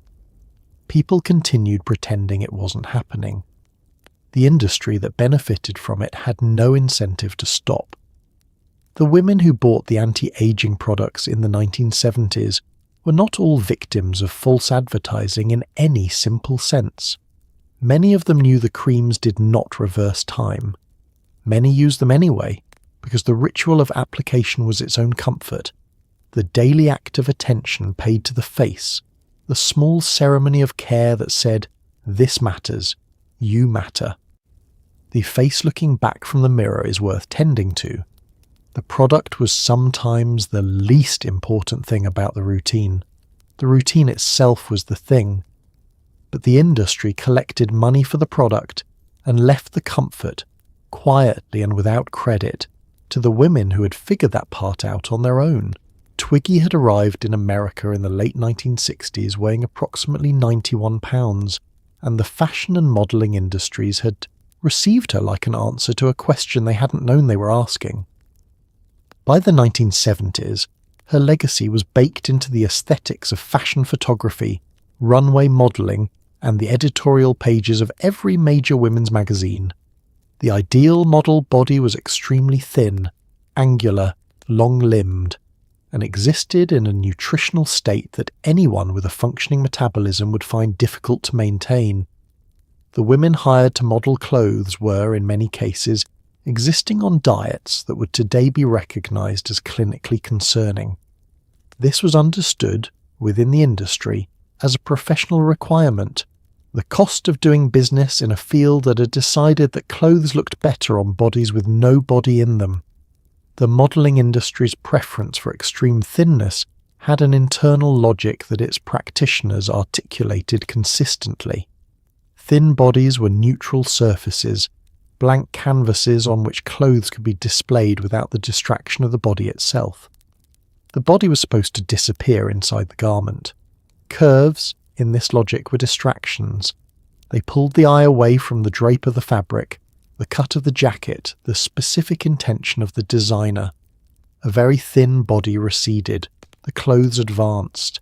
This was the reasoning, and it had a certain internal coherence, and it produced, as its practical consequence, a generation of young women being employed in a highly visible industry on the condition that their bodies remain at a size that most of their doctors would have described as medically underweight. The working conditions for models in this era were not documented with the scrutiny they would later receive. Agencies set weight requirements. Photographers requested specific measurements. The casting process involved physical assessments that were frank about what was expected and why. A model who gained weight was counselled to lose it, and the counselling was not always gentle, because the commercial stakes were real, and the replacement waiting in the agency's roster was 19 years old and 2 inches taller. The industry was not confused about what it was doing. It had simply decided that what it was doing was acceptable because it produced beautiful photographs, and beautiful photographs sold clothes, and selling clothes was the point. The editorial spread was the primary vehicle for delivering the standard to women who would never be models. Vogue, Harper's Bazaar, Mademoiselle, 17, every major women's magazine ran page after page of fashion photography, in which extremely thin women wore extremely expensive clothes in settings that bore no resemblance to the lives of the women reading the magazine on their lunch breaks. The gap between the image and the reality was the engine of aspiration. The image was supposed to be unreachable enough to remain desirable, and desirability was what kept women buying the magazine and the products advertised in it. The readers absorbed the standard with the thoroughness of people who'd been receiving the same message from multiple directions for years. By the mid-1970s, studies were documenting what anyone paying attention might have noticed, that women consistently underestimated the weight they believed men found attractive, consistently overestimated their own weight, and consistently described their ideal body as significantly thinner than their actual one. Twiggy had left the building. Her silhouette remained, embedded in the cultural ideal like a fossil in stone, shaping what beauty looked like for a generation that had grown up with her poster on the wall and her measurements in the back of their minds. The tanning bed was invented by Friedrich Wolff, a German scientist studying the effects of ultraviolet light on athletes, who noticed in 1978 that the lamps he was using produced a tan as a side effect and immediately grasped that this was commercially significant. The first commercial tanning beds reached American salons in 1978 and 1979, and their reception was, to put it mildly, enthusiastic.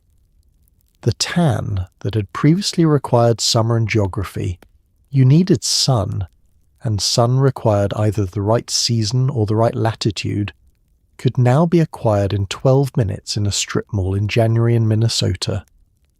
Women who'd been pursuing the bronze ideal through baby oil and aluminum reflectors all summer now had a year-round option, which the tanning industry marketed with the language of health, glow, and vitality, and which dermatologists almost immediately identified as an extremely efficient delivery mechanism for the UV radiation responsible for premature aging and skin cancer. The first tanning salons were not the polished franchises they would become in the following decades. They were often additions to existing beauty businesses, a room at the back of a hair salon, an annex to a nail studio, where a single bed had been installed and appointments could be booked for sessions that the staff described, with the confidence of people who had not read the available literature, as safe and healthy.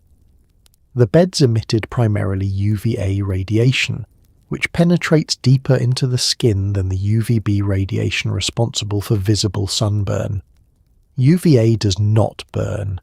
It tans and it damages, and it does both of these things without the immediate feedback mechanism of redness and pain that might otherwise prompt a person to go inside. You could lie in a tanning bed for 12 minutes, feel nothing alarming, and return the following week, accumulating damage at a rate that was invisible in real time and would not announce itself for years. The marketing language deployed around early tanning beds was, in retrospect, remarkable in its confidence. Tanning was described as relaxing, which it was, in the way that lying down in a warm enclosed space is relaxing, regardless of what the light is doing to your skin. It was described as mood-lifting, which had a basis in the effect of light on serotonin production, and was therefore technically accurate while omitting the relevant distinction between light and UV radiation. It was described as healthy, which it was not, and this claim was made with the assurance of people in an industry that had not yet been subjected to the regulatory scrutiny that would eventually arrive. Dermatologists who attempted to introduce caution into this conversation in the late 1970s encountered a familiar dynamic. The science was on their side, and the culture was not. Women who had spent a decade being told that tanned skin was healthy, attractive, and aspirational were not interested in being told that the machine offering that tan year-round was a carcinogen. The tan was the goal. The bed was the most efficient available path to the goal. The warnings were inconvenient and therefore for the moment optional. The industry continued to install beds, the appointments continued to fill, and the damage continued to accumulate silently and on schedule in the skin of women who were simply trying to look the way their culture had told them beautiful looked. Acne in the 1970s occupied an interesting position in beauty culture.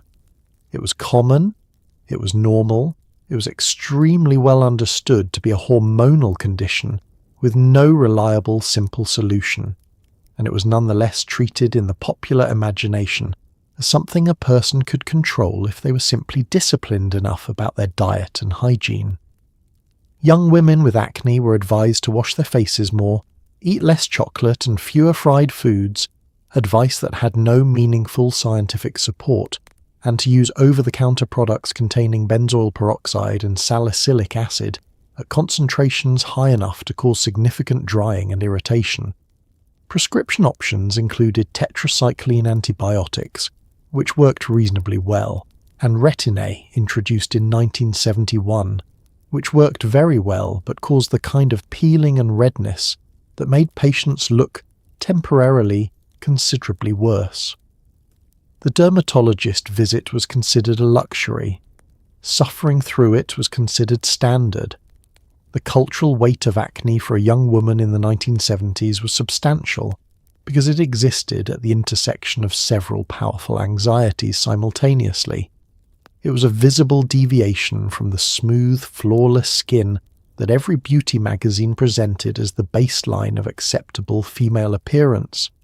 It arrived during adolescence, which was already the period of most intense social scrutiny and most acute self-consciousness. And it was widely attributed, in the popular understanding, to lifestyle choices, to eating the wrong things, washing your face insufficiently, touching your skin with unclean hands, which meant it carried a moral charge alongside the cosmetic one. The acne was not just on your face. It was implicitly evidence of something you had done wrong. The advice dispensed in women's magazines and teenage publications was, for the most part, confidently wrong. Chocolate and fried food were perennial villains in the acne narrative, despite the absence of evidence connecting them to breakouts in controlled studies. The mechanism proposed that the fat and sugar in these foods travelled through the bloodstream and expressed itself as oil in the skin was not how skin physiology worked, but it was satisfying as a story because it suggested that acne was controllable, that if you simply refused the chocolate bar you would be rewarded with clear skin. That discipline and reward were operating in this situation in the way they were supposed to operate. The actual causes of acne, hormonal fluctuations, genetics, the behaviour of the bacterium Cutibacterium acnes in the sebaceous follicle, were not within the dietary control of a teenager eating or not eating a piece of chocolate, but they were also not within anyone's power to sell a solution for, which made them less useful to a magazine that needed to fill a page and attract advertising from skincare brands. Retin-A was the genuinely effective treatment that arrived in this decade, developed by dermatologist Albert Kligman and approved by the FDA in 1971 for the treatment of acne. It worked by accelerating cell turnover, preventing the build-up of dead cells that clogged follicles and created the conditions for breakouts. It also, in its early formulations at the concentrations then prescribed, caused significant peeling, redness, and sun sensitivity, side effects that were real and sometimes severe, particularly in women who were also, per the beauty standards of the era, spending considerable time in the sun. The treatment and the tan were chemically incompatible in a way that nobody was advertising prominently. What acne culture in the 1970s produced, beyond the specific misery of the condition itself, was a template for how the beauty industry would handle any visible deviation from the cosmetic standard, attribute it to controllable behaviour, sell products addressing the attributed cause, and leave the actual sufferer with the understanding that their condition was their fault and their improvement was their responsibility. The template proved durable. It is still in use. The advertising copy written for beauty products in the 1970s is, read today, a remarkably candid document of the insecurities the industry was actively manufacturing. Do you suffer from dry, dull skin? Asked ads for moisturizers, introducing the concept of dull skin as a medical condition requiring treatment. Is your hair sending the wrong message? Asked shampoo advertisements, raising the possibility that hair could be sending messages and that those messages might, at this moment, be wrong. Eye cream ads used clinical-looking before and after photographs suggesting that not using the product was the equivalent of letting your face deteriorate. The formula was consistent and effective. Identify a feature of normal human appearance, reframe it as a flaw, name the flaw with clinical authority, and then sell the solution. The genius of it was that it worked even on women who knew exactly what was happening. Knowing the trick and not feeling the trick were, it turned out, two very different things. The language was doing several things simultaneously, and it is worth slowing down to watch it work. Take the phrase, signs of aging. This phrase, which appeared in beauty advertising of this era with extraordinary frequency, accomplished a quiet transformation of the ordinary biological process of getting older into something that required detection and response. Signs imply surveillance. You need to be watching for them, checking, monitoring. Signs implies that something is being communicated that you might prefer to suppress. Signs implies that the face is not simply existing but broadcasting, and that the broadcast contains information you are not in control of. The whole phrase operates as a small alarm, and it was deployed in magazine after magazine against the faces of women who had previously understood their own aging as simply the passage of time, and were now being invited to understand it as a series of failures they were responsible for managing. Problem skin was another construction that deserves examination. Your skin, if the advertising was to be believed, could have problems, could be oily, dry, combination, sensitive, blemish-prone, uneven, lackluster, and each problem had a product line designed to address it. The remarkable thing about this framework was that it categorized essentially every possible skin type as a problem type. Oily skin was a problem. Dry skin was a problem. Combination skin, which describes the normal variation in sebum production across different areas of the face, was a problem requiring specialized treatment for each zone. The only skin that was not a problem skin was, theoretically, normal skin, which the advertising defined so narrowly that almost no one qualified for it, which meant almost everyone needed something. Television advertising added the dimension of demonstration, and the demonstrations of this era were creative in their construction of visible proof. The before and after photograph, a staple of print advertising, translated to video as the before and after testimonial, a woman describing her skin as it had been, describing the product, and appearing on screen with skin that was genuinely luminous and smooth. What the advertisements did not explain was that the luminosity and smoothness were the result of professional lighting, professional makeup applied by professionals, and a camera filter, not the result of the product. The product might have contributed something. The production values contributed considerably more. The combination was sold as evidence. What the 1970s beauty advertising vocabulary ultimately built was a permanent architecture of dissatisfaction, a set of categories and criteria that made it structurally difficult for a woman to look at her own face and find it simply acceptable. The face was always legible as a set of problems in various stages of management. The ideal was always just far enough away to require another product to approach it. And the approaching, never quite arriving, was the commercial engine that kept the whole thing running. It was not malicious exactly, or not only malicious, it was just business, conducted in a culture that had decided a woman's insecurity was a reliable and renewable resource. And the 1970s refined the extraction of that resource to something very close to an art form.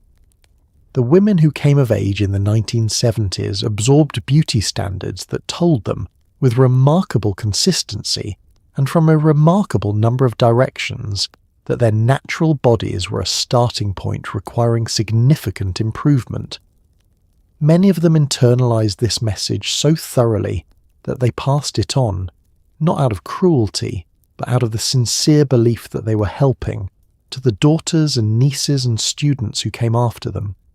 The diet culture, the anti-aging anxiety, The expectation of constant cosmetic maintenance, the idea that appearance was a moral category and sloppiness was a character flaw. These did not disappear when the decade ended. They evolved, rebranded, found new delivery mechanisms, and arrived intact, sometimes upgraded, sometimes simply renamed, in every subsequent generation.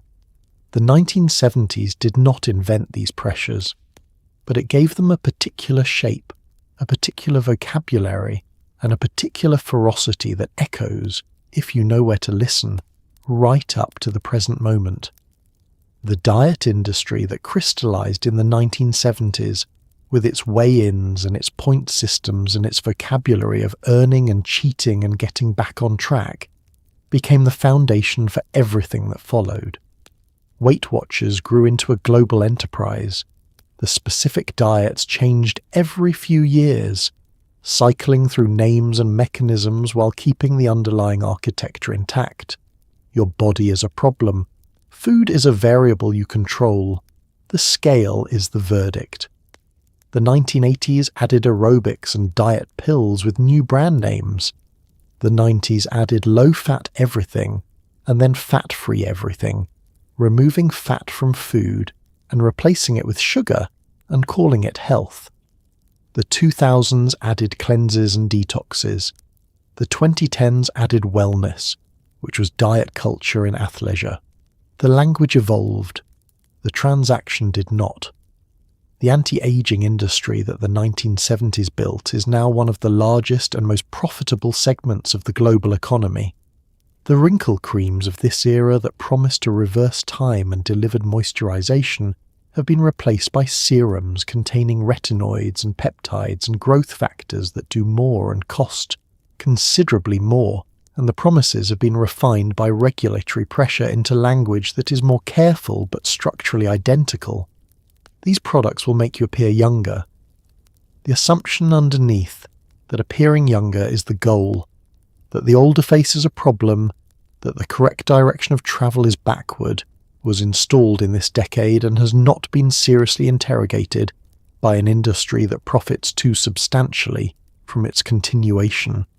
The tanning beds that arrived at the end of the 1970s became, through the 1980s and 90s, a full industry. Thousands of salons, millions of regular users, a generation of women whose skin would bear the cumulative evidence of years of UV exposure in the form of early wrinkles, sunspots, and elevated skin cancer risk.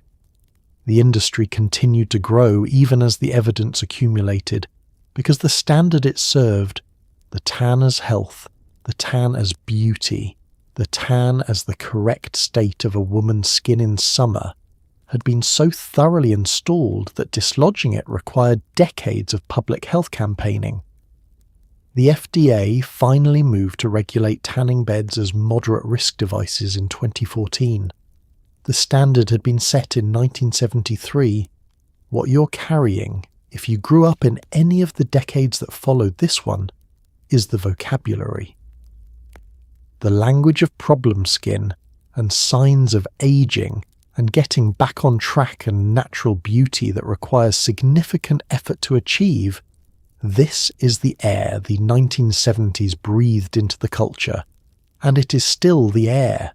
The specific products have changed, the specific diets have changed, the specific faces on the magazine covers have changed in some ways and not in others, but the underlying instruction, your body, as it is, requires work, is the same instruction that was being delivered in 1973 from a magazine rack that your mother or your grandmother stood in front of, adding Cosmopolitan to the basket alongside the grapefruit, heading home to begin another week of the project. So here you are.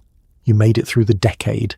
You've survived the Aquanet fog, the baby oil reflector, the cabbage soup, the prescription amphetamines your doctor handed over like breath mints, the mercury cream sitting cheerfully on the bathroom shelf next to the cold cream and the Vaseline.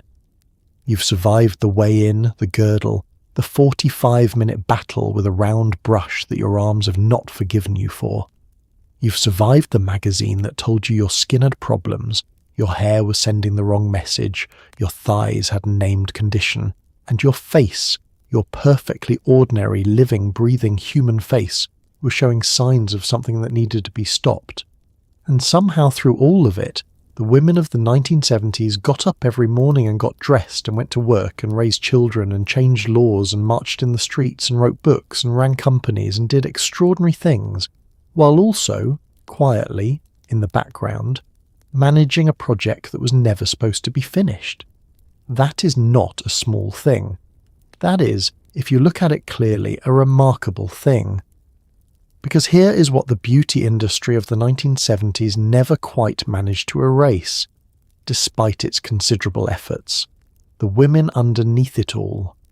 The women who wore the girdle and hated the girdle and wore it anyway because Tuesday required it. The women who bought the wrinkle cream knowing it wouldn't work and used it as a small daily act of hope. The women who went to jazzercise and danced until they were genuinely happy, regardless of what the mirror said afterward. The women who stopped shaving their legs and bore the social cost of that decision with a steadiness that deserves more credit than it usually gets. The women who ate the cabbage soup for 5 days and then, on day 6, made something they actually wanted to eat and felt, briefly and completely like themselves. They were more than the standards applied to them. They always were. Tonight, as you lie in your clean bed, in your body exactly as it is, think about what it cost the women who came before you to simply exist in public. Think about the money spent on things that didn't work, the time spent in bathrooms, the meals not eaten, the years of quiet, daily negotiation with a culture that had decided their natural appearance was insufficient and was prepared to sell them the difference between what they were and what they were supposed to be, and then, if you can, let it go. Let the round brush go. Let the aluminum reflector go. Let the scale and the weigh-in and the problem skin and the signs of aging go gently into the past where they belong. The women of the 1970s survived a particular kind of beautiful nonsense with grace and humour and stubbornness, and sometimes with a Virginia Slim in one hand and a grapefruit in the other, and Hairspray holding everything else together against the wind. They deserved better, and so do you. Sleep well.